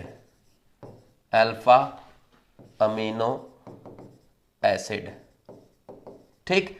इसमें देखो हम क्या करते हैं, यहां पे ये है CH2NH2, ठीक, COOH, this is alpha amino acid. इसको किसके साथ हीट करोगे? बेरियम ऑक्साइड के साथ या बेरियम हाइड्रोक्साइड के साथ। तो यहां से CO2 गैस रिमूव हो जाएगी, डीकार्बोक्सिलेशन हो जाएगा, तो क्या बनेगा CH3NH2। समझ आ रही बात? ये CO2 गायब कर दो यहां से। सिमिलरली एक एग्जांपल और हम लोग कर लेते हैं। जैसे मान लीजिए आपको ये दे रखा है, ये जैसे मान लीजिए ये दे दिया CH3OH NH2, ठीक, और इसका डीकार्बोक्सिलेशन करना है, यहां से CO2 गायब करेंगे, क्या बन जाएगा, इथाइल अमाइन बन जाएगा। ये प्राइमरी अमाइन बन गया। अब प्राइमरी अमाइन पे फर्दर आप रिएक्शंस करवा सकते हैं, एक सीरीज बना सकते हैं रिएक्शंस की, वो कितनी भी रिएक्शन आप करवा सकते हैं, बस आपको ये पता होना चाहिए कौन सा रिजेंट क्या काम करेगा। एक रिएक्टेंट है स्पेसिफिक, उसके साथ ये रिजेंट अलग प्रोडक्ट देगा, दूसरा रिजेंट अलग प्रोडक्ट देगा, तीसरा रिजेंट अलग प्रोडक्ट देगा। ये बातें आपको पता होनी चाहिए और एक एक चीज मैं आपको स्टार्टिंग से अच्छे से समझाता आ रहा हूं, ठीक। तो इसको नोट डाउन कर लो। ये आपका general method of preparation of amines हो गया। अब नेक्स्ट हम फिजिकल प्रॉपर्टीज करेंगे, जल्दी से लिखो। अब नेक्स्ट लिखो फिजिकल प्रॉपर्टीज। फिजिकल प्रॉपर्टीज में बॉइलिंग पॉइंट और सोल्यूबिलिटी सबसे ज्यादा इंपॉर्टेंट है, क्योंकि ये एनसीईआरटी में बहुत अच्छे से एक्सप्लेन किया गया है और यहां से आपका क्वेश्चन भी आ सकता है। तो क्या एक्सप्लेन किया गया एनसीईआरटी में, एक एक चीज हम अच्छे से करेंगे। तो सबसे पहले आप हेडिंग लिखो फिजिकल प्रॉपर्टीज, ठीक। एक एक पॉइंट हम अच्छे से यहीं पे समझ लेंगे लेक्चर में, ताकि आपको बाद में परेशान ना होना पड़े। तो फिजिकल प्रॉपर्टी में सबसे पहले हम क्या पढ़ते हैं, फिजिकल स्टेट। याद आपको, फिजिकल स्टेट पढ़ते हैं। यहां पे क्या है, ये लिखना चाहो तो लिख लो, एक पॉइंट इंपॉर्टेंट नहीं होता, ठीक। तो यहां पे मिथाइल अमाइन जैसे है, मिथाइल अमाइन है या इथाइल अमाइन है, तो दीज आर गैसेज, ठीक, ये गैस है। देन इसके बाद अप टू 4 कार्बन क्या होते हैं, लिक्विड, और हायर अमाइंस जो होते हैं वो आपके सॉलिड होते हैं। कोई डाउट है क्या, समझ आ गई बात। अब नेक्स्ट लिखो very important point, boiling point. तो बॉइलिंग पॉइंट में आपको पता है boiling point is directly proportional to molecular weight but inversely proportional to branching होता है। कोई डाउट है क्या भाई, कर लेंगे, ये सबको पता है। अब देखो इसका एग्जांपल लिखते हैं पहले मॉलिक्यूलर वेट का। मान लीजिए ये आपको दे दिया C4H9NH2, ठीक, फिर आपको दे दिया नेक्स्ट C3H7NH2 नेक्स्ट दे दिया C2H5NH2 और एक दे दिया आपको मिथाइल अमाइन। तो इनमें सबसे ज्यादा बॉइलिंग पॉइंट किसका होगा, जिसका मॉलिक्यूलर वेट सबसे ज्यादा होगा उसका होगा। तो किसका होगा, ये ब्यूटेन अमाइन का होगा, ठीक। नेक्स्ट क्या है, ब्रांचिंग वाला भी एग्जांपल कर लेते हैं। ब्रांचिंग में कुछ स्टूडेंट्स मिस्टेक करते हैं। मिस्टेक क्या करते हैं अभी मैं आपको समझाऊंगा। देखो यहां पे ब्रांचिंग का मतलब क्या होता है, ब्रांचिंग का मतलब होता है अल्काइल ग्रुप की ब्रांचिंग। कुछ बच्चे क्या समझते हैं कि प्राइमरी अमीन दे दिया, सेकेंडरी अमीन दे दिया, टर्सरी अमीन दे दिया, ये भी ब्रांचिंग है। ये ब्रांचिंग नहीं है। हम किसकी बात करते हैं ब्रांचिंग में, अल्काइल ग्रुप की, ठीक। ये ब्रांचिंग हो रही है, जैसे समझ आ रही बात, अल्काइल ग्रुप की ब्रांचिंग। तो जैसे जैसे ब्रांचिंग बढ़ेगी तो बॉइलिंग पॉइंट घटेगा। आपने ऊपर लिखा हुआ है, पहले भी आप पढ़ चुके हैं, ये समझ में आ गया। ये देखो ये बिल्कुल इजी था और मुझे उम्मीद है आप सबको बहुत अच्छे से समझ में आ गया होगा। तो इसमें नेक्स्ट देखो क्या करना आपने को, नेक्स्ट देखो यहां पर क्या करेंगे, नेक्स्ट इसमें देखो भाई। अब नेक्स्ट है वेरी इंपॉर्टेंट। अगर बात की जाए बॉइलिंग पॉइंट, तो boiling point of 1 degree amine सबसे ज्यादा होता है, उसके बाद सेकेंडरी अमाइंस का, ठीक, और उससे कम होता है टर्सरी अमाइन का, ठीक। अब देखो ऐसा क्यों, जैसे अगर बात की जाए प्राइमरी अमाइन की, ये होता आपका प्राइमरी अमाइन, ठीक, ये आपका प्राइमरी अमाइन है। ये क्या करेगा, हाइड्रोजन बॉन्डिंग करेगा फर्दर दूसरे अमाइन के साथ। समझ आ रही कि नहीं आ रही बात, यहां पे ये इधर भी करेगा। कोई डाउट है क्या, ऐसे करते हैं, ये फर्दर करेगा, ये आगे करेगा, ये भी करेगा, ऐसे ये प्राइमरी अमाइन की हाइड्रोजन बॉन्डिंग होती है, ठीक। समझ आ रहा है कि नहीं आ रहा। तो यहां पे इसके पास 2 हाइड्रोजन एटम है बॉन्डिंग करने के लिए और एक नाइट्रोजन एटम है। तो इसमें अगर ऐसे ही सेकेंडरी अमाइन की बात की जाए तो हाइड्रोजन बॉन्डिंग तो ये भी करेगा, ये भी करेगा कि नहीं करेगा। देखो ये ऐसे करेगा, नाइट्रोजन इसके साथ, ये आपका सेकेंडरी अमाइन है, सॉरी यहां पे ये आगे करेगा, ठीक, ये आगे करेगा। समझ आ गई बात, ये प्राइमरी था, ये सेकेंडरी था और टर्सरी अमाइन इसके पास हाइड्रोजन ही नहीं है, तो ये हाइड्रोजन बॉन्डिंग नहीं करेगा। बात समझ में आई कि नहीं आई? तो इस पे आपसे डायरेक्ट क्वेश्चन पूछे जाते हैं। एक क्वेश्चन है आपकी एनसीईआरटी में टेबल की फॉर्म में दिया गया है, वो अभी मैं आपको लिखवा दूंगा, लेकिन उससे पहले एक पॉइंट और लिख लो। अगर बॉइलिंग पॉइंट की बात की जाए तो बॉइलिंग पॉइंट यहां पे सबसे ज्यादा किसका होता है? एसिड का। एसिड के बाद आपके आते हैं एल्कोहल्स, और एल्कोहल्स के बाद आपके आते हैं अमाइंस, और अमाइंस के बाद आते हैं आपके एल्केन्स। ठीक, और एसिड का सबसे ज्यादा क्यों होता है? क्योंकि इसमें सबसे ज्यादा हाइड्रोजन बॉन्डिंग होती है। फिर उसके बाद अल्कोहल में हाइड्रोजन बॉन्डिंग अच्छी होती है, फिर उसके बाद अमाइंस में सबसे कम हाइड्रोजन बॉन्डिंग होती है। तो इसलिए ये ऑर्डर आया। समझ आई बात? तो इन तीनों का रीजन क्या है? हाइड्रोजन बॉन्डिंग है। ठीक, अब नेक्स्ट देखो आपकी एनसीईआरटी में कौन सा एग्जाम्पल दिया गया है, वो ये है C4H9OH दे दिया उसने। ठीक, फिर नेक्स्ट एग्जाम्पल दिया गया है C4H9NH2। उसके बाद नेक्स्ट एग्जांपल दिया गया C2H5 ट्वाइस NH। उसके बाद नेक्स्ट एग्जांपल दिया गया है C2H5NCH3 ट्वाइस, और फिर नेक्स्ट दिया गया है C5H12। ठीक, तो अब देखो सबसे ज्यादा तो अल्कोहल का होगा, किसी को कोई डाउट नहीं है। समझ आई बात? अब ये आपका प्राइमरी अमीन है, ये सेकेंडरी है, और ये टर्सरी है। तो सबसे ज्यादा किसका होगा? प्राइमरी अमाइन का, क्योंकि मोलिकुलर वेट तो सबका सेम है। मोलिकुलर वेट सेम है तो किससे करेंगे? हम किससे करेंगे? प्राइमरी अमाइन, सेकेंडरी अमाइन और टर्सरी अमाइन से। प्राइमरी अमाइन सबसे ज्यादा हाइड्रोजन बॉन्डिंग करेगा, सबसे ज्यादा होगा, फिर सेकेंडरी का और टर्सरी का उससे कम, और एल्केन का अमाइन से कम होता है। बात समझ में आई कि नहीं आई? कर लेंगे ऐसे। ऐसे ही मान लीजिए आपको एसिड दे दिया जाए, एसिड में दे दिया आपको ये C2H5COOH। ठीक, फिर आपको अल्कोहल दे दिया, अल्कोहल में आपको क्या दिया?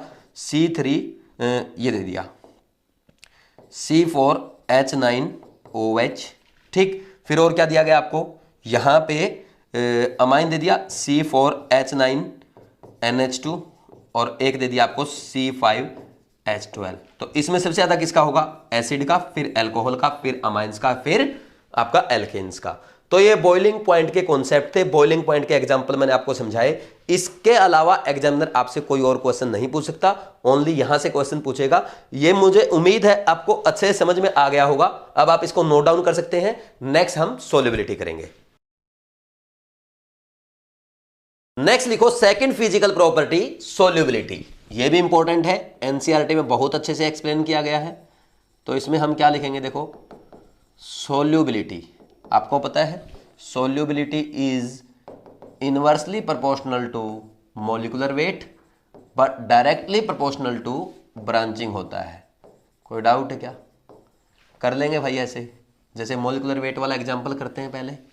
इसमें क्या होगा? जैसे ये दे दिया आपको C4H9NH2 ब्यूटेनमाइन, प्रोपेनमाइन और इथेनमाइन। तो जिसका मॉलिक्यूलर वेट सबसे कम, उसकी सोल्युबिलिटी सबसे ज्यादा होगी। कोई डाउट है क्या? कर लेंगे ऐसे। ठीक, अगर ब्रांचिंग वाला भी करना चाहो तो कर सकते हो, जैसे ये हो गया CH3 CH2 CH2 NH2। ठीक, ब्रांचिंग किसकी बात करते हैं? ब्रांचिंग में ध्यान रखना हमेशा एल्काइल ग्रुप की ब्रांचिंग की बात होती है। ठीक, ये आपकी ब्रांचिंग, जैसे जैसे ब्रांचिंग बढ़ेगी सोल्युबिलिटी बढ़ेगी, ये ऑर्डर आ जाएगा। कोई डाउट है क्या? कर देंगे। अब अगर बात की जाए solubility of alcohol amines and alkanes की, तो सबसे ज्यादा किसकी होगी? इसमें अल्कोहल्स की होगी। क्यों? क्योंकि अल्कोहल की हाइड्रोजन बॉन्डिंग ज्यादा होती है। बात समझ में आई कि नहीं आई? और अमाइंस भी हाइड्रोजन बॉन्डिंग करते हैं वाटर के साथ। अमाइंस कैसे करते हैं? देखो यहां पे ये अमाइंस की हाइड्रोजन बॉन्डिंग ऐसे होगी, ये ऐसे। ठीक, ये प्राइमरी अमाइन हाइड्रोजन बॉन्डिंग कर रहा है। कोई डाउट है क्या? कर लेंगे। अब देखो होता क्या है, अगर अमाइंस में बात की जाए तो अमाइंस में आप लिखेंगे प्राइमरी अमाइन की सोल्युबिलिटी ज्यादा होगी, फिर सेकेंडरी अमाइन की, ठीक, फिर टर्सरी अमाइन की सबसे कम होगी। क्यों? देखो भाई ये दोनों क्या करेंगे? प्राइमरी अमाइन और सेकेंडरी अमाइन ये दोनों क्या करेंगे? ये वाटर के साथ हाइड्रोजन बॉन्डिंग विद वाटर। ठीक, लेकिन आपका टर्सरी अमाइन ये हाइड्रोजन बॉन्डिंग नहीं करेगा। बात समझ में आ गई? तो यहां पे अगर एग्जांपल की बात की जाए, ऐसे दे देगा आपको, ये दे दिया ब्यूटेनॉल और ये दे दिया आपको ब्यूटेनामाइन, ठीक। फिर नेक्स्ट आपको दे दिया डाई इथाइल अमाइन, फिर इसके बाद नेक्स्ट दे दिया ethyl di methyl amine, ethyl di methyl amine, और एक दे दिया आपको पेंटेन। तो सबसे ज्यादा किसकी होगी? अल्कोहल की। अल्कोहल के बाद प्राइमरी अमाइन, फिर उसके बाद सेकेंडरी अमाइन, और फिर टर्सरी अमाइन, और सबसे कम कौन होगा? एल्केन की होगी। ये समझ में आता आपको अच्छे से? ठीक, ये हो गया कॉन्सेप्ट। तो सोल्यूबिलिटी में इस पे आपको ऐसे क्वेश्चन पूछ सकता है, कर लेंगे इजीली। जल्दी से इसको नोट डाउन कर लो, फिर हम आगे बढ़ते हैं। अब नेक्स्ट लिखो chemical properties of amines. Heading लिख लो chemical properties of amines. Chemical properties. अब केमिकल प्रॉपर्टीज में अगर बात की जाए अमाइंस की, तो अमाइंस का कैसा नेचर है? बेसिक नेचर है। तो लिख लो बेसिक नेचर ऑफ अमाइन। ये कैसे डिफाइन है? बेसिक नेचर ऑफ अमाइंस को कैसे डिफाइन करोगे?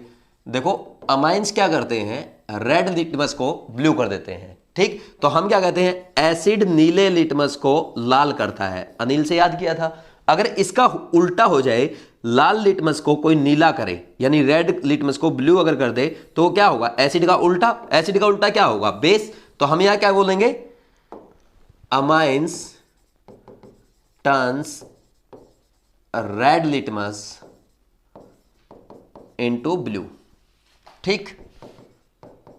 समझ आ रही बात? और एक और पॉइंट, ये क्या करते हैं, amines react with acids to form salts. बात समझ में आ रही है? ठीक। अब देखो ये दो पॉइंट क्या डिफाइन कर रही हैं कि अमाइंस जो होते हैं वो बेसिक होते हैं। समझ आ गई बात? अब देखो जैसे अमाइन की रिएक्शन अगर करवाई जाए, जैसे RnH2 है, ये आपका अमाइन है, इसकी रिएक्शन HCl के साथ कराओ तो क्या बना लेगा? ये यहाँ पे आपका सॉल्ट बना लेगा, ठीक। यहीं पे अगर 2 मोल ले लिए अमाइन के और इसकी रिएक्शन किसके साथ करवाई? H2SO4 के साथ करवाई तो इसके साथ भी सॉल्ट बना लेगा, ठीक है ना? बात समझ में आ रही है आपको? ठीक। अब नेक्स्ट देखो बेसिक स्ट्रेंथ। ये तो सिंपल सी चीज़ें हैं, सबको आती है, आपको अच्छे से समझ में आ गई। नेक्स्ट देखो बेसिक स्ट्रेंथ। अब बेसिक स्ट्रेंथ ऑफ अमाइन की अगर बात की जाए तो basic strength is directly proportional to electron donating group होता है, inversely proportional to electron withdrawing group होता है। यानी डायरेक्टली प्रोपोर्शनल टू +M या +H या +I के डायरेक्टली प्रोपोर्शनल होगा, और inversely proportional to -M -I होगा। ये चीज़ें सबको पता है, बस ओनली रिवीजन चल रहा है। थोड़ा सा यहाँ पे मैं बेसिक स्ट्रेंथ का रिवीजन आपको करवा रहा हूँ। देखो यहाँ पे क्या होगा, जैसे मान लीजिए दे दिया आपको मिथाइलमाइन दे दिया, ठीक। नेक्स्ट दे दिया आपको इथाइलमाइन, ठीक। और नेक्स्ट दे दिया आइसोप्रोपाइलमाइन। तो सबसे ज़्यादा बेसिक कौन होगा? देखो भाई यहाँ पे सबसे बड़ा +I ग्रुप कौन सा है? आइसोप्रोपाइल ग्रुप है, तो ये सबसे ज़्यादा बेसिक। फिर इससे कम इथाइलमाइन, और इससे कम आपका क्या हो जाएगा? मिथाइलमाइन। कर लेंगे ऐसे, ठीक। अब नेक्स्ट देखो, ये तो बिल्कुल सिंपल सी चीजें हैं, ये सबको आती है, ठीक। ये तो बिल्कुल इजी सी चीजें थी। नेक्स्ट देखो important, basic strength of amines in gaseous medium. Basic strength of amines पहला हम करेंगे इन गैसियस मीडियम। तो इन गैसियस मीडियम देखो हम क्या पहले भी पढ़ चुके हैं। अगर बात की जाए अमाइंस की तो टर्सरी अमाइन ज्यादा बेसिक होते हैं, फिर सेकेंडरी अमाइंस, फिर प्राइमरी अमाइंस, फिर अमोनिया। इसका रीजन क्या है? क्योंकि गैसियस मीडियम में देखो यहां पे क्या है, 3 अल्काइल ग्रुप लगे होंगे, 3 +I ग्रुप लगे हैं प्राइमरी टर्सरी अमाइन के, और इसमें सेकेंडरी अमाइन में ओनली 2 +I ग्रुप, फिर प्राइमरी अमाइन में 1 ही +I ग्रुप, और अमोनिया में कुछ भी नहीं लगा। तो ये ऑर्डर आता है, ठीक। समझ आई बात? और बात अगर की जाए इन एक्वस मीडियम, यहां पे ध्यान देना, इन एक्वस मीडियम, ये आपको एज इट इज याद करना है। देखो यहां पे अगर R हो जाए आपका मिथाइल ग्रुप, तो क्या आएगा ऑर्डर? R अगर मिथाइल ग्रुप हो जाए आपका तो सेकेंडरी सबसे ज्यादा, फिर प्राइमरी, फिर टर्सरी, और अमोनिया सबसे कम होगा। बात समझ में आई? ठीक। और अगर R हो जाए आपका इथाइल ग्रुप तो इस केस में क्या होगा, सेकेंडरी सबसे आगे ही रहेगा, लेकिन उसके बाद आएगा टर्सरी, फिर प्राइमरी, फिर अमोनिया। ये कैसे याद करवाया था मैंने आपको, देखो यहां पे सेकेंडरी अमाइन आगे ही रहेगा, अमोनिया सबसे कम बेसिक है, तो प्रॉब्लम किसमें आ रही है, 1 डिग्री और प्राइमरी अमीन और टर्सरी अमाइन में, प्राइमरी अमाइन में और टर्सरी अमाइन में प्रॉब्लम आ रही है। कैसे याद करना है, देखो जब छोटा ग्रुप हो छोटा नंबर, क्योंकि 2 डिग्री तो हमेशा आगे रहना है, इसको कैसे याद करोगे, 231, 213, ठीक, इसको 231। तो देखो छोटा एल्काइल ग्रुप होगा छोटा नंबर, बड़ा एल्काइल ग्रुप बड़ा नंबर, ठीक। जब एल्काइल ग्रुप आपका क्या दिया गया हो, मिथाइल दिया गया हो, तो छोटा नंबर यानी 213। जब बड़ा एल्काइल ग्रुप दिया गया हो, बड़ा नंबर यानी 231। कर लेंगे ऐसे याद, पहले भी आपको करवाया GOC1 में। अब इसका एग्जांपल लिखना चाहो तो लिख लो, CH3 2 NH, ठीक, फिर आएगा कौन, मिथाइलमाइन, फिर कौन आएगा, टर्सरी अमाइन, क्योंकि छोटा नंबर है तो टर्सरी अमाइन पीछे आएगा, और सबसे कम आएगा अमोनिया। सिमिलरली अगर आपको ये एग्जांपल दे दिया है C2H5, ये 2 NH, ये सेकेंडरी अमाइन, फिर आएगा इस केस में टर्सरी अमाइन, ये आपके NCERT में दिए गए हैं इसलिए लिखवा रहा हूँ, ठीक, फिर C2 5NH2, फिर अमोनिया। ये यहां से, ये जो दो है ना, यहां से डायरेक्ट आपके एग्जाम में क्वेश्चन पूछे जाते हैं, इसलिए आपको अच्छे से समझ के नोट डाउन करना है, अच्छे से रिवाइज करना है। मैंने दूसरी बार फिर लिखवा दिए, GOC1 में भी लिखवा था, यहां भी लिखवा दिए। कुछ और एग्जाम्पल जो अमाइंस के एग्जाम्पल है, जहां से डायरेक्ट आपसे क्वेश्चन पूछे जाते हैं, वो और मैं आपको लिखवा देता हूं, ताकि आपको एक बार और बेसिक स्ट्रेंथ का अच्छे से रिविजन हो जाए। पहले आप ये लिख लो। अब देखो बोर्ड पे 4 क्वेश्चन लिखे हैं, चारों ही इंपॉर्टेंट है, चारों ही मैं आपको GOC1 में करवा चुका हूं। एक बार खुद से ट्राई करें ताकि आपका अच्छे से रिवीजन हो सके, और खुद से ट्राई नहीं कर सकते तो आपको मेरे साथ साथ करना है, क्योंकि ये चारों क्वेश्चन बहुत ज्यादा इंपॉर्टेंट है। और इनमें सबसे ज्यादा इंपॉर्टेंट है आपका फर्स्ट क्वेश्चन, क्योंकि हर एग्जाम में ये क्वेश्चन पूछा जा चुका है, हर एग्जाम में ये क्वेश्चन रिपीट हो चुका है। तो सबसे पहले हम इसी से स्टार्ट करते हैं। तो इसमें देखो ये पायरोल दिया गया, ये आपका एनिलीन है, और ये पिरिडिन है, और ये सिंपल आपका अल्केन अमाइन है, ठीक। अब इसमें देखो आपको पता है पायरोल में जो नाइट्रोजन के लोन पेयर है वो एरोमेटिसिटी में इन्वॉल्व है, और जब एरोमेटिसिटी में आपका लोन पेयर इन्वॉल्व हो जाए तो सबसे कम बेसिक वही होगा, ठीक। तो सबसे कम बेसिक स्ट्रेंथ किसकी हो जाएगी, फर्स्ट की हो जाएगी। फिर नेक्स्ट आपका ये एनिलीन का जो लोन पेयर है वो रेजोनेंस में इन्वॉल्व है, और यहां पे ये लोन पेयर आपका लोकलाइज्ड है, और ये इस नाइट्रोजन का लोन पेयर भी लोकलाइज्ड है। तो ये दोनों ज्यादा बेसिक होंगे और ये आपका कम बेसिक होगा, यानी फर्स्ट से ज्यादा बेसिक सेकंड होगा।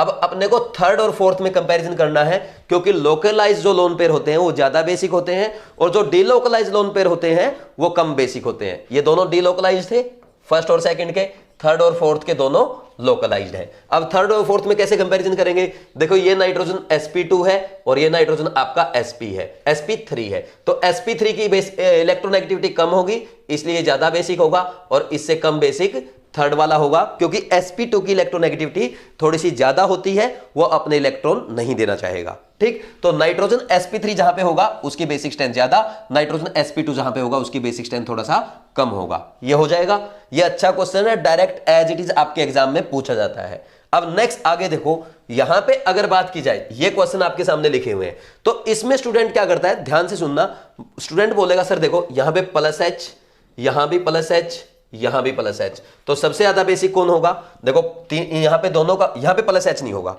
मेटा पे +H नहीं +I आएगा, क्योंकि मेटा पे ना तो हाइपर कॉन्जुगेशन होता है और ना ही आपका रेजोनेंस होता है, ठीक। तो अब देखो आप बोलेंगे ऑर्थो पोजीशन पे और पैरा पोजीशन पे हाइपर कॉन्जुगेशन सेम होगा, तो इंडक्टिव इफेक्ट से चेक करेंगे तो ये +I इफेक्ट लगाएगा, तो +I इसका यहां पे ज्यादा होगा क्योंकि डिस्टेंस कम है, इसलिए सबसे ज्यादा बेसिक 1 होगा। लेकिन यहां पे अगर आपने ऐसा कर दिया 1 3, फिर आपने कर दिया सेकंड और फिर कर दिया फोर्थ, तो ये आपका रॉन्ग होगा, ठीक। रॉन्ग क्यों होगा, क्योंकि यहां पे आपने हाइपर कॉन्जुगेशन तो देख लिया, लेकिन एक चीज आप भूल गए, वो है जब भी आपका एनिलीन के ऑर्थो पोजीशन पे बल्कि ग्रुप लगा हो तो वो बल्कि ग्रुप नाइट्रोजन को अपने लोन पेयर H+ को डोनेट नहीं करने देता, क्योंकि स्टेरिक हिंड्रेंस हो जाती है, और इस स्टेरिक हिंड्रेंस के कारण ऑर्थो सब्स्टिट्यूटेड एनिलीन की बेसिक स्ट्रेंथ सबसे कम हो जाती है। तो कभी भी ऑर्थो पोजीशन पे चाहे प्लस एम ग्रुप आए, चाहे प्लस एच ग्रुप आए, चाहे प्लस आई ग्रुप आए, अगर बल्कि ग्रुप आ जाए तो उसकी बेसिक स्ट्रेंथ सबसे कम हो जाएगी। ये आपको हमेशा ध्यान रखना है। ये क्या है? स्टेरिक इनहिबिशन इन प्रोटोनेशन। ये रूल हमने पढ़ा था, याद हो गया, रिमाइंड हो गया। अब इनमें देखो, ये सिंपल एनिलीन है, यहां पे प्लस आई ग्रुप लगा, यहां पे प्लस एच ग्रुप लगा, तो सबसे ज्यादा प्लस एच की होगी, सबसे ज्यादा डोनेटिंग ग्रुप है, इलेक्ट्रॉन डोनेटिंग ग्रुप है। फिर नेक्स्ट सेकंड वाला आएगा और सबसे कम, इससे कम फिर एनिलीन और सबसे कम ortho substituted. Similarly next question जब आप करेंगे तो आपने देखा ऑर्थो पे NO2 ग्रुप, तो SIP रूल, सबसे कम बेसिक स्ट्रेंथ होगी, चाहे वो प्लस, चाहे इलेक्ट्रॉन डोनेटिंग हो, चाहे इलेक्ट्रॉन विड्रॉइंग हो। फिर यहां पे मेटा पे NO2 माइनस आई काम करेगा, पैरा पे माइनस एम का काम करेगा, और यहां पे कोई ग्रुप नहीं लगा तो माइनस आई और माइनस एम बेसिक स्ट्रेंथ को कम करेंगे, तो थर्ड की कम होगी, फिर इससे ज्यादा सेकंड की होगी और सबसे ज्यादा फोर्थ की होगी। कर लेंगे या नहीं कर लेंगे? नेक्स्ट वाले केस में ये आप देखेंगे प्लस एम का काम करेगा, लेकिन यहां पे SIP रूल फिर से काम करेगा, सबसे कम बेसिक आपका ऑर्थो सब्स्टिट्यूटेड होगा, और इन दोनों में बात की जाए ये माइनस आई का काम करेगा और यहां पे ये प्लस एम का काम करेगा, तो प्लस एम वाला सबसे ज्यादा बेसिक, फिर उसके बाद एनिलीन आ जाएगा, फोर्थ नहीं थर्ड लिखना है, यहां पे थर्ड आएगा, थर्ड, फिर फोर्थ, और उससे कम बेसिक माइनस आई वाला, क्योंकि ये इलेक्ट्रॉन विड्रॉ करेगा। ठीक, electron withdrawing group basic strength कम करता है। हो जाएगा। ये क्वेश्चंस आपको करने थे, GOC 1 का प्रॉपर मैंने आपको रिवाइज करवा दिया, तो जल्दी से ये लिख लो, फिर आगे बढ़ते हैं। हमने बेसिक नेचर ऑफ अमाइंस पढ़ लिया, अच्छे से रिवाइज कर लिया। अब नेक्स्ट रिएक्शन लिखो, acylation of amines. Acylation of amines important reaction है, पहले भी आप कर चुके हैं, फिर एक बार मैं आपको रिवाइज करवा देता हूं। देखो क्या होता है, ये आपका अमाइन है, इसकी रिएक्शन हम किसके साथ करवाते हैं? ClCO के साथ, या यहां पे आप एसिटिक एनहाइड्राइड भी ले सकते हैं। ठीक, किसकी प्रेजेंस में करवाई जाती है? पिरिडीन की प्रेजेंस में करवाते हैं। ठीक, अब यहां पे क्या होगा, देखो यहां पे आपका ये बनेगा, ये CO माइनस, और यहां पे ये CH3 है और ये Cl। देखो एक्चुअल में क्या हुआ, यहाँ पे पोलर पाई बॉन्ड है, ये ऐसे टूटेगा और ये नाइट्रोजन का लोन पेयर यहाँ पे अटैक कर देगा। तो अब रिएक्शन में ये होगा, तो यहाँ पे नाइट्रोजन पे प्लस चार्ज आ जाएगा। अब जैसे ही वापिस यहाँ पे ये क्या करेगा, यहाँ पे वापिस डबल बॉन्ड आएगा, तो ये लीव कर जाएगा एज ए Cl माइनस। तो जैसे ही Cl माइनस लीव करेगा, तो Cl माइनस है, तो ये क्या करेगा, यहाँ से H प्लस को एक्सेप्ट कर लेगा, और फाइनल प्रोडक्ट आपका क्या बन जाएगा? फाइनल प्रोडक्ट आपका ये बन जाएगा। ठीक, और इस रिएक्शन में HCl बनेगा, तो इसीलिए हमने पिरिडिन लिया है, जो HCl बन रहा है कि उसको वो न्यूट्रलाइज करता रहे। बात समझ में आ रही है? पिरिडिन इसलिए लिया जाता है, ये बेस का काम करता है, समझ आ रही बात? वो जो HCl बन रहा है उसको न्यूट्रलाइज करता रहेगा। और रिएक्शन आप करना चाहो तो कर सकते हो, जैसे मान लीजिए यहाँ पे आपको ये दे दिया CH3COCl की रिएक्शन किसके साथ दे दी? C2H5NH2 के साथ दे दी। ठीक, सीधा आप क्या करोगे, पिरिडिन की प्रेजेंस में, ठीक, पिरिडिन को यहाँ पे मैं PY लिख देता हूँ, तो क्या बनेगा? CH3CONH2H5, यानी एन इथाइल एसिटामाइड बन जाएगा। ठीक, यहां पे अगर ये क्या ले ले, प्राइमरी अमीन में एनिलीन ले ले, और इसकी रिएक्शन किसके साथ कराई जाए? ClCOCH3 के साथ, तो यहां पे क्या बनेगा? पिरिडिन की प्रेजेंस में ये रिएक्शन हो रही है। ठीक, तो क्या बन जाएगा? ये बनेगा आपका N phenyl acetamide, N phenyl, ये देखो नाइट्रोजन से फिनाइल लगा है और ये 2 कार्बन की चेन है, एसिटामाइड बोल दो, या बिल्कुल IUPAC नेम लिखना चाहते हो तो इथेन अमाइड बोल दो, इथेन अमाइड हो जाएगा। नेक्स्ट, अगर ऐसे ही आपको रिएक्शन दे दी जाए किसकी, ये दे दिया आपको, ये दे दिया आपको COCl, और इसकी रिएक्शन दे दी किसके साथ? एनिलीन के साथ, पिरिडिन की प्रेजेंस में। This is called shorten Bowman reaction. ठीक, क्या बन जाएगा? एन फिनाइल बेंजामाइड, ये देखो NHCO, यहां पे ये phenyl, this is called N phenyl benzamide. लिख लेंगे, N phenyl benzamide, and this reaction is known as Schotten-Baumann reaction. Schotten-Baumann reaction. पहले भी कर चुके हैं आप, रिवीजन चल रहा है, हो जाएगा। ठीक है भाई, इसको लिख लो, फिर हम आगे बढ़ते हैं। नेक्स्ट लिखो acidic nature of amines. Acidic nature में क्या चेक करेंगे? देखो भाई क्या होगा, जिसके पास एसिडिक H होता ना, वो मेटल के साथ रिएक्शन करके क्या देगा? हाइड्रोजन गैस देगा। जैसे आपने प्राइमरी अमीन ले लिया, ठीक, तो इसकी रिएक्शन मेटल के साथ करवाई, तो यहां पे क्या देगा? ये आपको H2 गैस देगा। ठीक, समझ आ रही बात? यहां पे ये प्राइमरी अमीन ये रिएक्शन देगा, सेकेंडरी अमीन देगा, लेकिन टर्सरी अमाइन ये रिएक्शन नहीं देगा, क्योंकि टर्सरी अमाइन के पास एसिडिक H नहीं होता है। ठीक, नेक्स्ट लिखो reaction with Tilden. Reaction with Tilden, इसमें देखो क्या होता है, ये भी आप पहले ही पढ़ चुके हैं, ये भी रिवीजन चल रहा है। RnH2 की रिएक्शन किसके साथ करा दी? टिल्डेन के साथ, NOCl। ठीक, तो इसमें क्या बनता है? देखो मैंने आपको ऐसे सिखाया था कि इस बॉन्ड को ऐसे तोड़ दिया करो, N, ये OCl, ऐसे याद रखो। तो क्या बन जाएगा यहाँ पे? RCl plus N2 plus water, ये बनेगा। और एक एग्जाम्पल NCR आपको IIT का करवाया था, C25HNH2, इसकी रिएक्शन NOCl के साथ जब करवाएंगे तो इथाइल क्लोराइड बनता है, ये याद है आपको? ठीक, plus N2 gas plus H2O। समझ आ रहा है भाई? नेक्स्ट देखो, ये यहां पे लिख लेना IIT।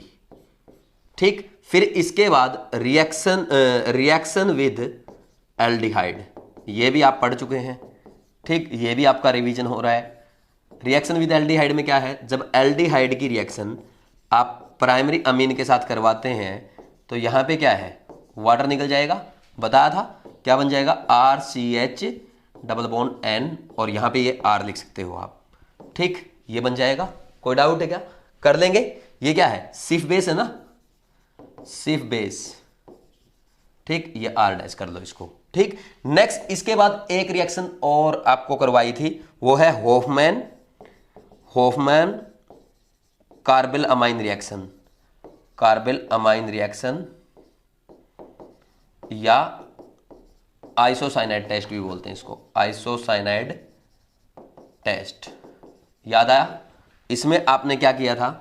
देखो भाई, इसमें हमने क्या किया था, जब प्राइमरी अमीन किसके साथ रिएक्शन करता है? बोलो, रिमाइंड करो। प्राइमरी अमीन जब क्लोरोफॉर्म के साथ रिएक्शन करता है in presence of aqueous KOH, तो क्या आता है? आइसोसाइनाइड बनता है। आइसोसाइनाइड की स्मेल आती है। ठीक, समझ आ रही कि नहीं आ रही बात? ठीक, सफोकेटिंग ऑर्डर होता है। कर लेंगे, ये हो गया। नेक्स्ट आगे बढ़े, इसके बाद नेक्स्ट देखो, ये हो गया यहां तक आपका, ये सारा आपका बड़ा हुआ, इसमें नया कुछ भी नहीं है। ठीक, नेक्स्ट लिखो reaction with nitrous acid. Reaction with nitrous acid. अब यहां पे क्या होगा? नाइट्रस एसिड में जब आप क्या करेंगे, प्राइमरी अमीन आपने लिया, तो प्राइमरी अमीन क्या करता है? यहां पे आप क्या लिखते हो? या तो ये लिख दो NaNO2 plus HCl 0 degree Celsius पे, 0 से 5 डिग्री सेल्सियस लेते हैं, या यहां पे आपको HNO2 लिख के दे दे, तो क्या बन जाएगा? प्राइमरी अमीन का अल्कोहल बन जाता है।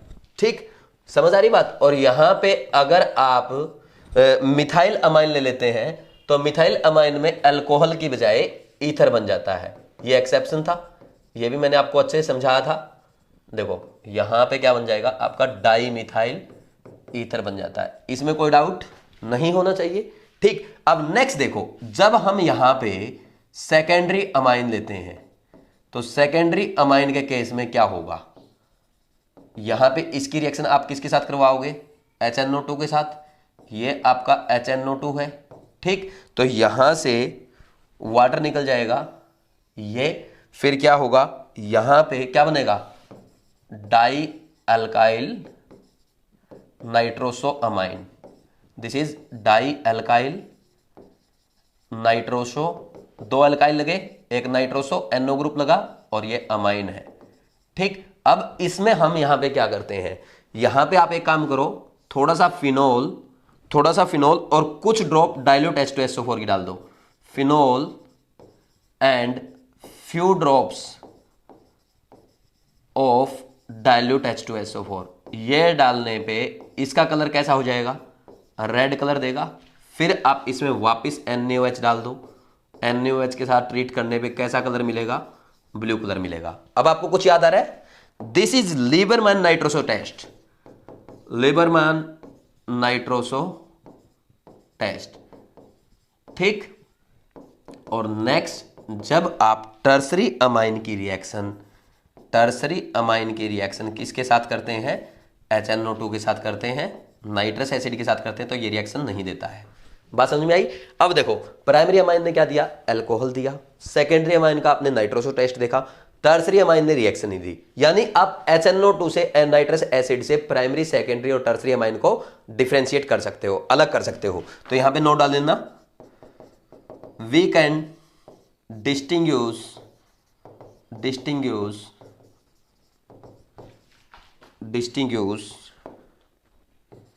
primary, secondary and tertiary amines with the help of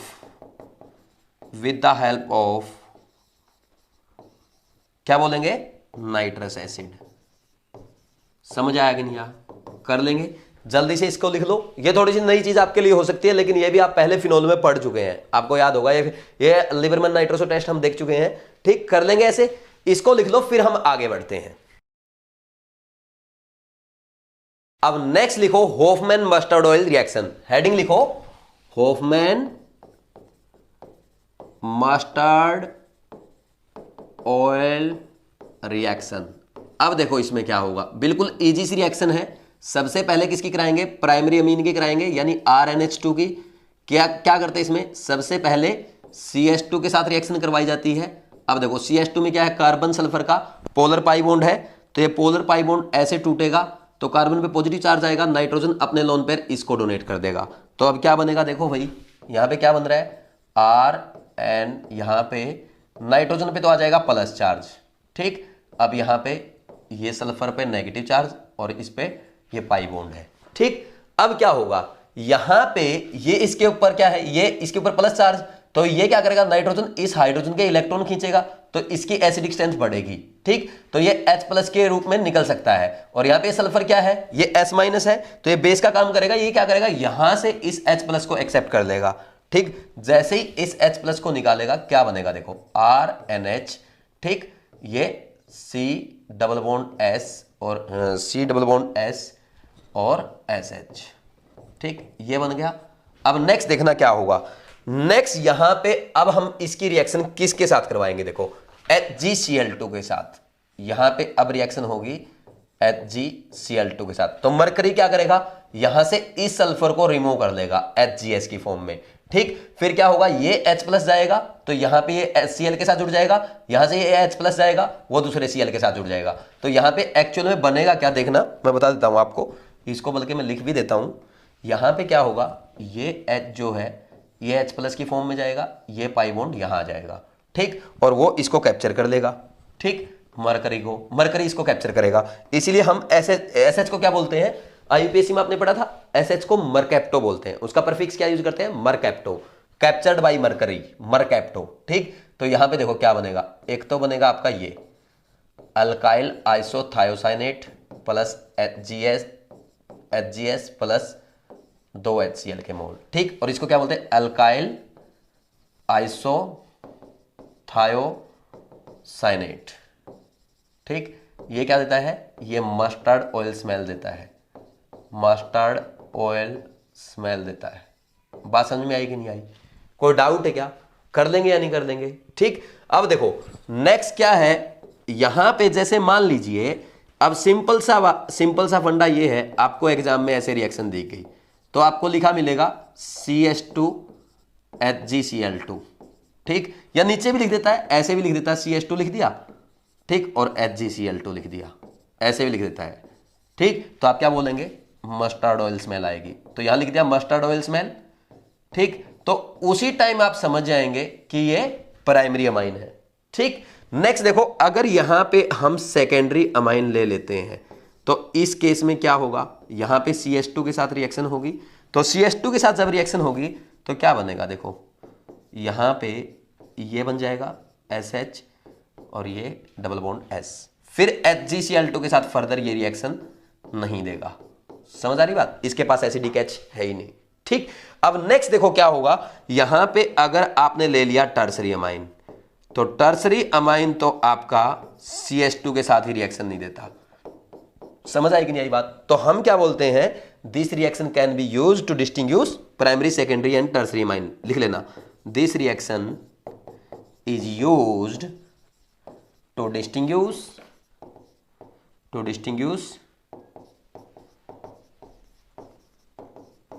primary amines, primary 1 degree amine from 2 degree 3 degree amines. समझ आया कि नहीं? आप कर सकते हैं या नहीं कर सकते? लिख लेंगे, जल्दी से इसको लिखो, नेक्स्ट फिर आगे बढ़ते हैं। अब नेक्स्ट लिखो, very important, distinction between primary, secondary and tertiary amine by Hinsberg reagent. Distinction between primary, secondary and tertiary amines by Hinsberg reagent. ठीक है, यह बहुत इंपॉर्टेंट है, एनसीईआरटी में दिया गया है, डायरेक्ट आपके एग्जाम में पूछा जा सकता है। समझ आ रही कि नहीं आ रही बात? ठीक, अब देखो भाई, इसमें हम क्या करते हैं, सबसे पहले यहां लिख लेंगे, एक तो ये एनसीईआरटी में दिया गया है और दूसरी बात ये इंपॉर्टेंट भी है। ठीक, और यहां पे सबसे पहला क्वेश्चन यही आता है कि हिंसबर्ग रीजेंट क्या होता है। यह है आपका बेंजीन सल्फोनिल क्लोराइड C6H5SO2Cl। ठीक, this is called Hinsberg reagent. अब रिएक्शन कैसे होगी, सबसे पहले प्राइमरी अमाइन के साथ कराएंगे। देखो प्राइमरी अमाइन के साथ रिएक्शन कैसे होती है वो आपको देखना है, ClSO2। ठीक, यहां पे ये रिएक्शन देखो, थोड़ा सा सही से बना देते हैं बेंजीन को। ठीक, क्या होगा, यहां से HCl निकलेगा और ये क्या बनेगा, RNH और ये SO2 और ये फिनाइल ग्रुप। अब देखो ये जो ग्रुप है ना, ये ग्रुप जो है, this is electron withdrawing group. समझ आ रही बात? और ये इलेक्ट्रॉन विथड्रॉइंग ग्रुप है तो इसके एसिडिक स्ट्रेंथ को बढ़ाएगा। इसके पास क्या लिखेंगे, एसिडिक H है, एसिडिक H। ठीक, एसिडिक H। अब इसके पास एसिडिक H है तो ये बेस के साथ रिएक्शन करेगा। तो अगर मान लीजिए आप इसको NaOH में डाल दें या KOH में डाल दें तो क्या बोलेंगे, soluble in alkali, soluble in alkali. ठीक, क्योंकि इसके पास एसिडिक H है एसिडिक H। अब मान लीजिए इसकी जगह हम सेकेंडरी अमाइन ले लेते हैं, तो सेकेंडरी अमाइन के केस में क्या होगा, जब आप इसकी रिएक्शन बेंजीन सल्फोनिल क्लोराइड के साथ करवाते हैं तो यहां पे ये रिएक्शन तो इसकी हो जाएगी, क्या बनेगा देखो, RNR और यहां पे ये SO2 और ये फिनाइल ग्रुप। देखो इलेक्ट्रॉन विथड्रॉइंग ग्रुप है, क्या इसके पास एसिडिक H है? नहीं है। डोंट हैव ऐसा लिखिए, डोंट हैव एसिडिक H। तो क्या ये बेस के साथ रिएक्शन करेगा? नहीं करेगा। तो हम क्या लिखेंगे, यहां पे आपने NaOH डाला या KOH डाला, बोल देंगे इनसोल्यूबल इन अल्कली। बात समझ में आई? Insoluble in alkali. कोई डाउट है क्या?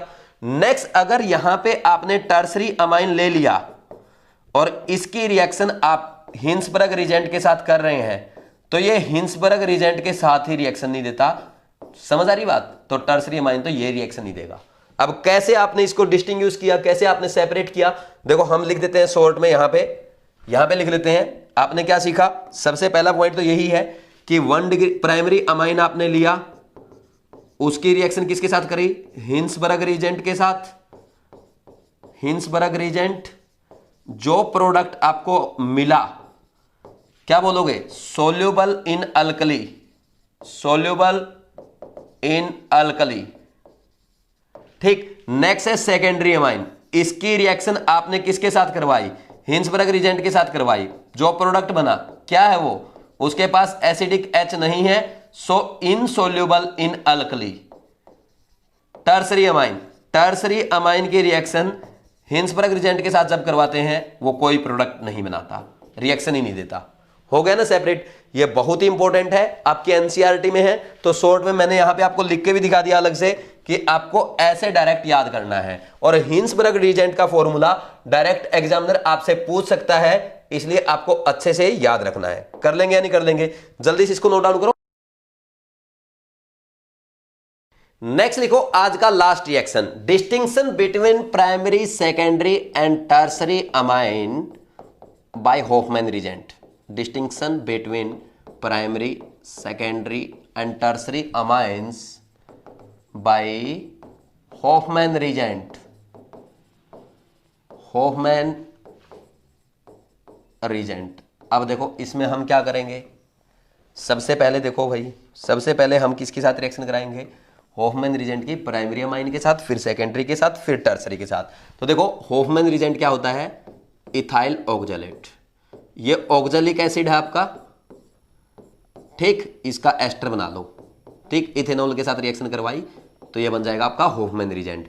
जब इसकी प्राइमरी अमीन के साथ रिएक्शन करवाते हैं तो प्राइमरी अमीन इसके साथ देखो कैसे रिएक्शन करता है, इसके पास ये एसिडिक एच है, ठीक, तो यहां पे क्या होगा, यहां से आपका ये निकल जाएगा, ठीक, ये निकल जाएगा, ठीक है।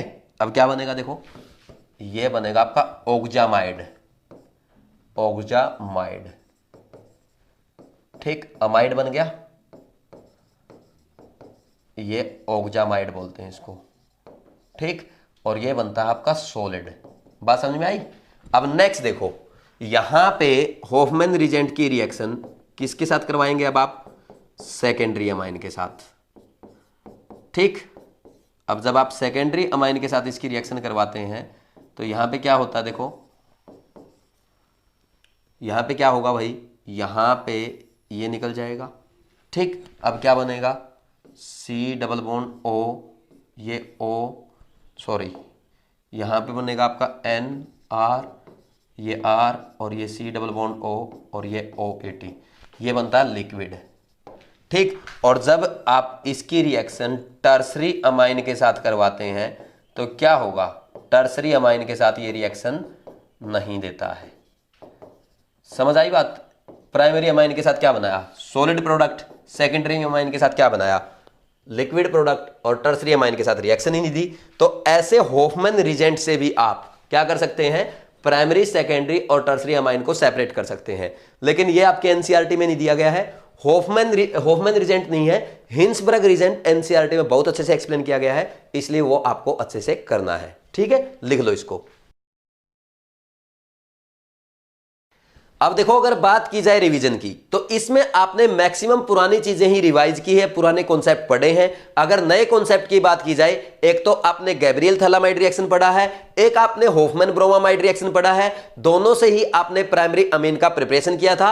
और अगर बात करें गैब्रियल थैलामाइड रिएक्शन की तो इसमें आपने थैलेमाइड की रिएक्शन कराई अल्कोहलिक KOH के साथ, फिर उसकी रिएक्शन कराई थी अल्काइल हैलाइड के साथ, देन फॉलोड बाय हाइड्रोलिसिस। तो ऐसे आपने प्राइमरी अमीन बनाया था। लेकिन इस रिएक्शन में हम एनिलीन या एरोमेटिक प्राइमरी अमीन नहीं बना सकते, क्योंकि एरोमेटिक हैलाइड यहां पे आपका NSR रिएक्शन नहीं देगा। ये मैंने आपको नोट में भी लिखवाया था। फिर उसके बाद आपने हॉफमैन ब्रोमामाइड रिएक्शन पढ़ी, उसमें हमने देखा अगर प्राइमरी अमाइड की रिएक्शन Br2 प्लस KOH के साथ करवाई जाती है तो वहां पे आपका अमाइन बनता है, लेकिन इस अमाइन में आपकी अमाइड से एक कार्बन कम होता है। फिर मैंने आपको यह भी बताया था कि आपको इस रिएक्शन का इंटरमीडिएट्स ध्यान रखना है। इंटरमीडिएट आपका क्या बना था, अल्काइल आइसोसाइनेट, या उससे पहले क्या बोलेंगे, असाइल नाइट्रेन बना था, जिसने अपने आप को रीअरेंज करके क्या बना लिया था, अल्काइल आइसोसाइनेट। बस ये बातें आपको ध्यान रखनी है। ज्यादा से ज्यादा आप इसकी बैलेंस रिएक्शन याद कर सकते हैं। क्या करेंगे, RCONH2 यानी अमाइड की रिएक्शन, Br2 का 1 मोल, 4 मोल लिए थे आपने KOH के, क्या बना था, एक कम कार्बन वाला यानी अमाइड से एक कम कार्बन वाला प्राइमरी अमीन बना था। फिर उसके बाद K2CO3 बना, 2 मोल आपके KBr के बने थे और 2 मोल आपके वाटर के बने थे। ये आपकी बैलेंस रिएक्शन है। फिर उसके बाद हमने फिजिकल प्रॉपर्टी पढ़ी। फिजिकल प्रॉपर्टी में हमने बॉइलिंग पॉइंट पढ़ा था। Boiling point is directly proportional to molecular weight and inversely proportional to branching. नई चीज आपने इसमें क्या पढ़ी कि प्राइमरी अमीन का बॉइलिंग पॉइंट सबसे ज्यादा होता है, उससे कम सेकेंडरी अमीन का, और उससे भी कम होता है आपका टर्सरी अमीन का। ठीक, इसका रीजन ये है कि प्राइमरी अमाइन जो आपका सबसे ज्यादा हाइड्रोजन बॉन्डिंग करता है, फिर सेकेंडरी अमाइन कम करता है, और टर्सरी अमाइन में हाइड्रोजन बॉन्डिंग नहीं होती है, इसलिए बॉइलिंग पॉइंट का ये ऑर्डर रहा है। फिर मैंने आपको यह भी सिखाया था कि सबसे ज्यादा बॉइलिंग पॉइंट एसिड का होता है, फिर अल्कोहल का, फिर अमाइंस का, और फिर एल्केन्स का। एसिड का सबसे ज्यादा इसलिए होता है क्योंकि सबसे ज्यादा हाइड्रोजन बॉन्डिंग करता है, उससे कम हाइड्रोजन बॉन्डिंग अल्कोहल में होगी, और उससे भी कम हाइड्रोजन बॉन्डिंग आपकी अमाइंस में होगी।